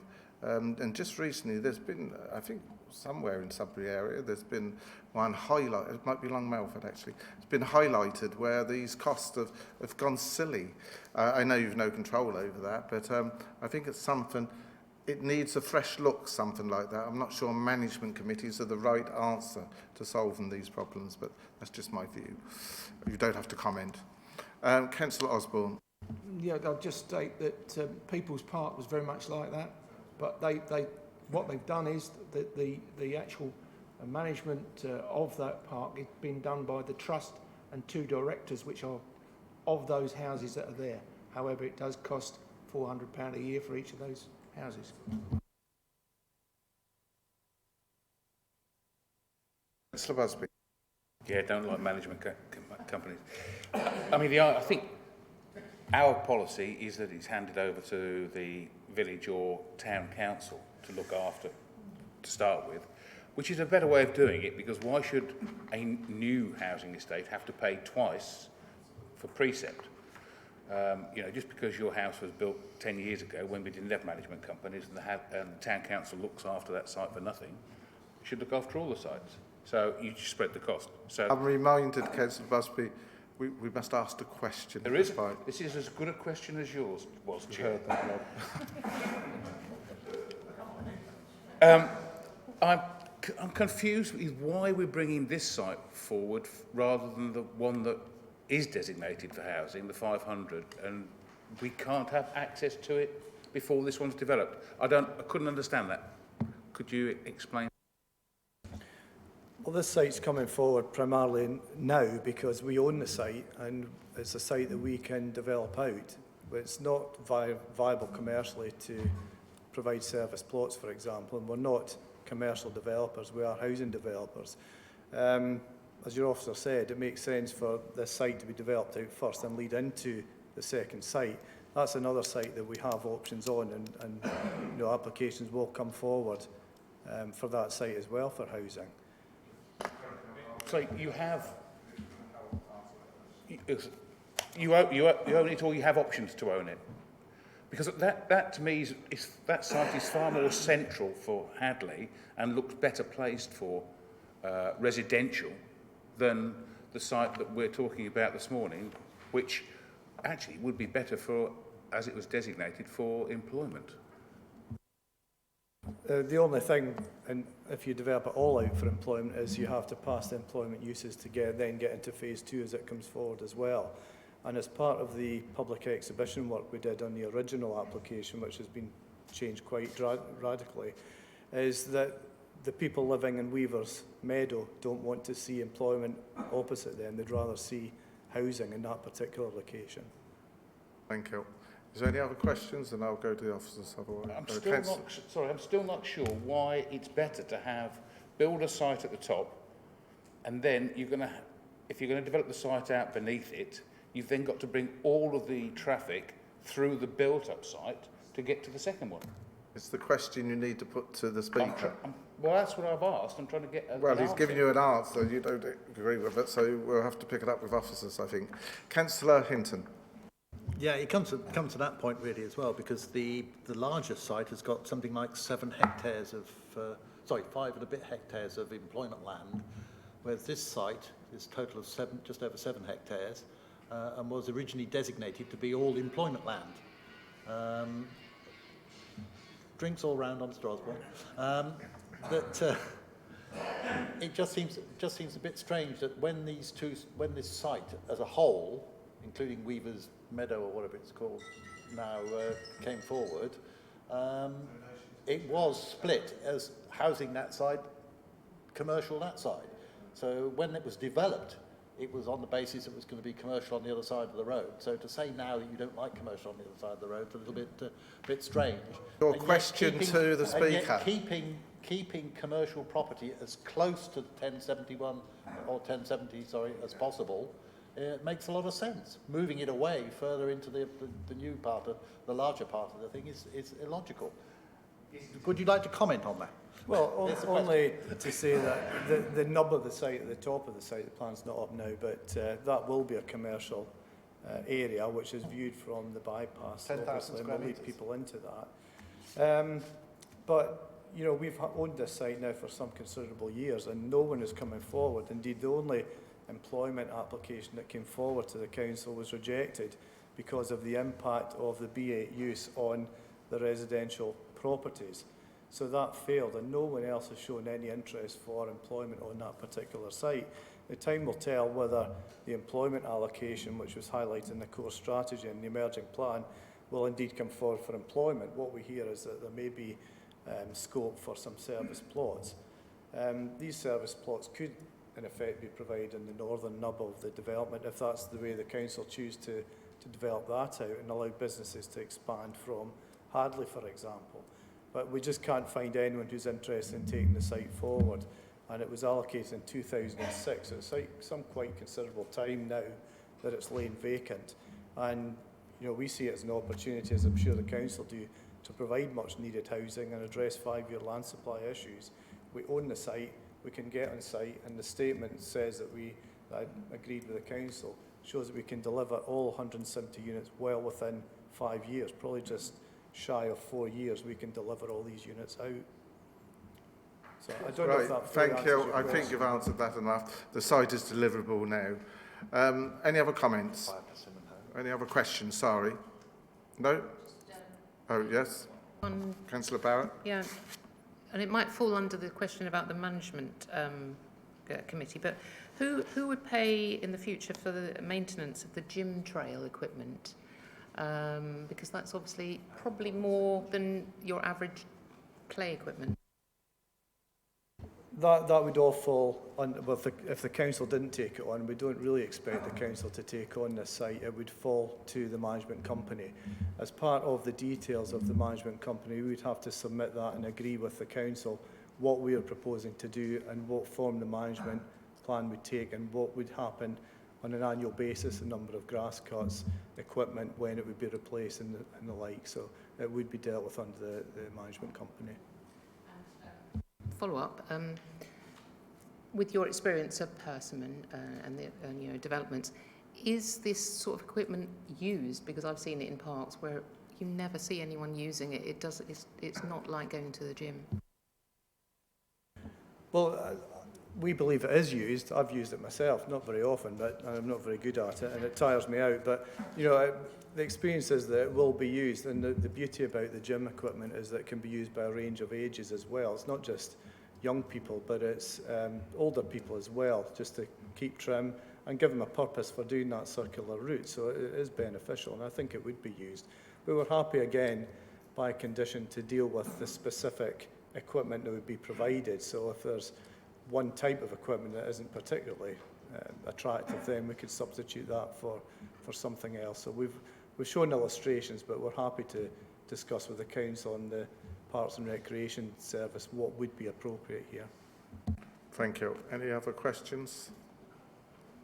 No? Yes, Councillor Busby. Since you struggled since 2006 to find people that have developed the employment land, would it be would Babergh be able to buy the rest of it at £1 per 0.65 per hectare? I think you probably know the answer to that question. Thank you. Any other questions? No? No. Thank you very much. Thank you. Is there officers that you wish to comment? No? Okay. I think there was a slight feel of members that we don't particularly like management committees too much, but hopefully they'll take that away and think about it in future. But we are where we are with the application. That's the end of the public speakers. No county councillor. Councillors Dawson, Fraser and Grandon, I haven't heard anything from, so I have to assume they're happy. Over to you. Councillor Hinton. Yeah, just a couple of points. Firstly, the two areas that might fill up with water when it rains. Not we got an awful lot of that this summer, but when we do tend to get it, it comes in big lumps. Those are presumably part of the SUD scheme.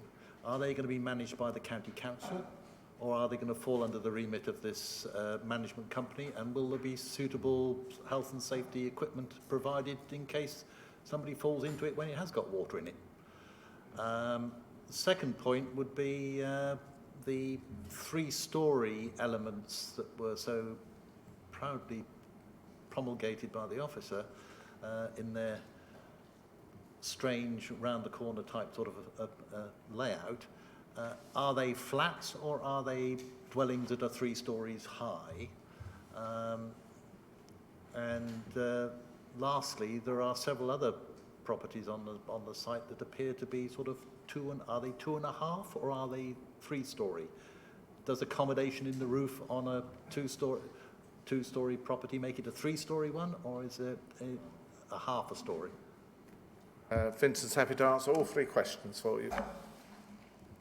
Safety equipment will be provided around each of those water features. And one of the technical points that we're discussing with Suffolk County Water and Floods is simply the gradient of the terraced approach, so that were somebody to fall in, as well as having the life ring, they would actually have a shelf, a series of shelves, so that they wouldn't plop straight in deep. In terms of overall maintenance, that's something that Suffolk County Council Water and Floods will resolve. If there's hardly ever any water in it, it may be that it's part of the management company. However, that's one of the technical points that will come out in the discussion. The corner turning units are actually apartments. They're not townhouses occupying 3 vertical floors. And the other properties that you refer to are actually 2.5 stories. They are 2 stories with dormers and rooms in the roof. To be a 3-story building, you'd have to have a vertical face of 3 stories. In fact, there's no difference between the profile of a 2-story dwelling and a 2.5-story dwelling, as we've demonstrated at previous committees. The only difference you see are there some little dormers in the roof, so they're 2.5. Or you could say that they're 2-story with a dormer, but you can't say they're 3-story, in my view. Right, okay. They have got 3 floors of accommodation. Hopefully that's very clear to you now, John. Any other comments? Councillor Jemison. The traffic on the 1071 is very busy at the best times in the morning, tails back from the Cotswold roundabout right back to Hindlesham. So is there anything we can do about encouraging public transport around this to mitigate those issues? Great point. In the 106 we have got the reference to travel packs, but as part of the Weaver's Meadow development, there is section 106 money to improve a number of junctions along that route, but that doesn't happen until further development happens. So actually, were this development to be approved and proceed, it then opens the pot for additional money to carry out improvements. But what we have ensured is that this is cycle friendly, so at least in that sense, we're enabling people to cycle more easily. I'm not familiar with the bus routes through here. I'd have to rely on local knowledge. Thank you. Any other comments? Councillor Hinton. This 106 money, when you're talking about junctions, etc., does this just apply to the 1070, or would it apply to, for instance, the B1070 and the access through Benton Street down towards the A12, which tends to be much more popular, I have to say, from some of the people who've moved into Hadleigh in recent times than the route into Ipswich is?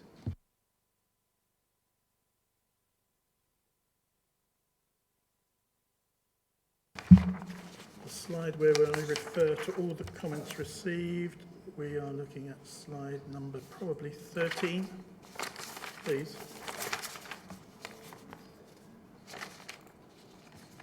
There we go. Can you click one more? Oh, okay. That explains, so what Suffolk County Highways have said is there is a planning obligation from phase 1 development in which highway contributions of £250,000 indexed is payable to Suffolk County Council prior to material occupation in respect of phase 2. This is for highway improvements due to the extravehicular trips. So that includes, Beagle Roundabout, A1071B1113, Swan Hill, speed reduction on the A1071, no reference there to the B1070. What is under negotiation, it's not a matter before you, but within the second phase, was it the LAO 29, the next big chunk? There is discussion as how that could be connected right round through to the south of Hadleigh. So effectively then you'd create quite a nice new link around the entire east of Hadleigh. But that's not something that's on offer within this proposal. But can I just quickly, this is all a bit cumbersome, the site plan, what Stuart was explaining is that Persimmon own this site and can bring it forward. They don't technically own the site to the south, so they cannot yet bring it forward. But also, Ellen Aldous Avenue, which provides the access, stops short of the next boundaries. My hunch is there might be a ransom strip. It would all have to be served off Ellen Aldous Avenue. And because that's still in the emerging local plan, this is the one that can move forward. And what we have in the Statement of Common Ground, which is something we've encouraged developers to sign up to, is by 2021, we'd have 65 of these units constructed. By 2022, an additional 65. And by 2023, the last 40 units would be built. So within a 3-year build programme, that would all be built. We'd have all the affordable units. And then we'd be ready to look at the next stage, if it's approved, which delivers the school, the community centres, sports, residential and employment. And presumably the amount of development within that is sufficient then to deal with whatever ransom strips there are and whatever infrastructure costs there are associated with skirting Hadleigh. It's a much bigger site, so it can generate a lot more contributions, hopefully, towards infrastructure. That's why I say this one needs to come forward first, so that we can pump prime the next bit, would be my answer. Thank you very much. Councillor Ayres. Thank you, Chair. Can we go to the slide about the SIL money for the preschool money that would be available? My question is this: we don't have a sixth form at Hadleigh. So I wondered where that money would go. Would it go to Sudbury or would it go to Suffolk 1? This is for, the money is for early years. So it won't No, go- but there was also here Oh, I see. sixth form expansion. Where would Yeah. that go? Well, that will be something for our colleagues at Suffolk County Council to decide. That is beyond our gift. That's something you'd have to take up with your county colleagues. No, I don't know. Well, yeah, that's potentially something that they are actively exploring. I mean, what they've set out there are the figures that they would seek to bid for through the SIL process to facilitate additional places where they are required in order to meet kind of the catchment of the future occupiers. But the key figure, the one that has a degree of certainty attached to it, or complete certainty attached to it, is that 106 contribution, which ensures that early year build can occur. And that's captured through the legal agreement, as opposed to a kind of a bidding process that lots of different infrastructural providers are kind of arguing over, and we choose who to give the money to. Yes, students from Headley can go to the Suffolk one and can go to Sudbury, can't they? And others, so that's something they would have to sort out, I'm afraid. Any other questions? Right, Councillor Jemison, followed by Councillor Busby. The parish council said they got concerns about the effect of the employment development affecting us, I imagine, the high street. Have we got any thoughts on what sort of employment we're looking at? The amount of floor space involved here is less than the government's threshold for requiring sequential test. So it falls below the threshold at which it's deemed that there is likely to be an impact on other retail areas. It's a relatively modest amount of retail floor space in the scheme of things, not deemed to have an adverse impact. So have we got any, thoughts on what sort of employment we're looking at for that area? I was going to say that the good news is that the permission would allow a mixture of uses, potentially. It would allow for the traditional B1 uses, which is light industry, office, research and development. It would allow for retail shop. It would allow for professional services, and it would allow for restaurant, not drive-through, but a restaurant, or any combination therein, provided it doesn't exceed 10,000 square feet. So our colleagues in assets and economic development would then come forward with proposals, which would have to come forward with a full application, and at that point we'd know more about what was intended. Well, that's Councillor Busby's. Anyway, I've got two more speakers, I think. Councillor Busby and, was it Councillor Parker? No, it wasn't. Councillor Busby, you're last. Right. Well, I don't favour retail for the thing. I think we've got enough retail around that park. The one thing I was just, you had a slide up there, the last one you had up. It said NHS, no requirement. I find that surprising. 170 houses and they're not looking for a financial contribution. I mean, are they so flush with money they don't need it? as recent as the 27th of August, so so I imagine that they must have enough to deal with expected demand, but that's something we'd have to take up with them outside of this meeting, but that was their formal comment. Any other comments, members? Councillor Hinton. On that last point, normally the NHS comment comes from the property services part, not from the medical services. So, for instance, the GPs would not be included in that consultation. So they might be saying, we're struggling, but all that the NHS would do is build another room on the surgery for them. Nobody in it, but just another room. Note that. Well, we have what we have in front of us. Did you wish to comment? Well, not really. I mean, Councillor Hinton's point is right. I mean, it's really for the NHS to work out who's leading who, but ultimately it's a SIL matter. I mean, if circumstances change or the position evolves, then it will be for them to make a bid through the SIL process if they feel that there is a requirement. But it is really for them to work out if there is that requirement or not. But GP practices are private companies. They are not public organisations.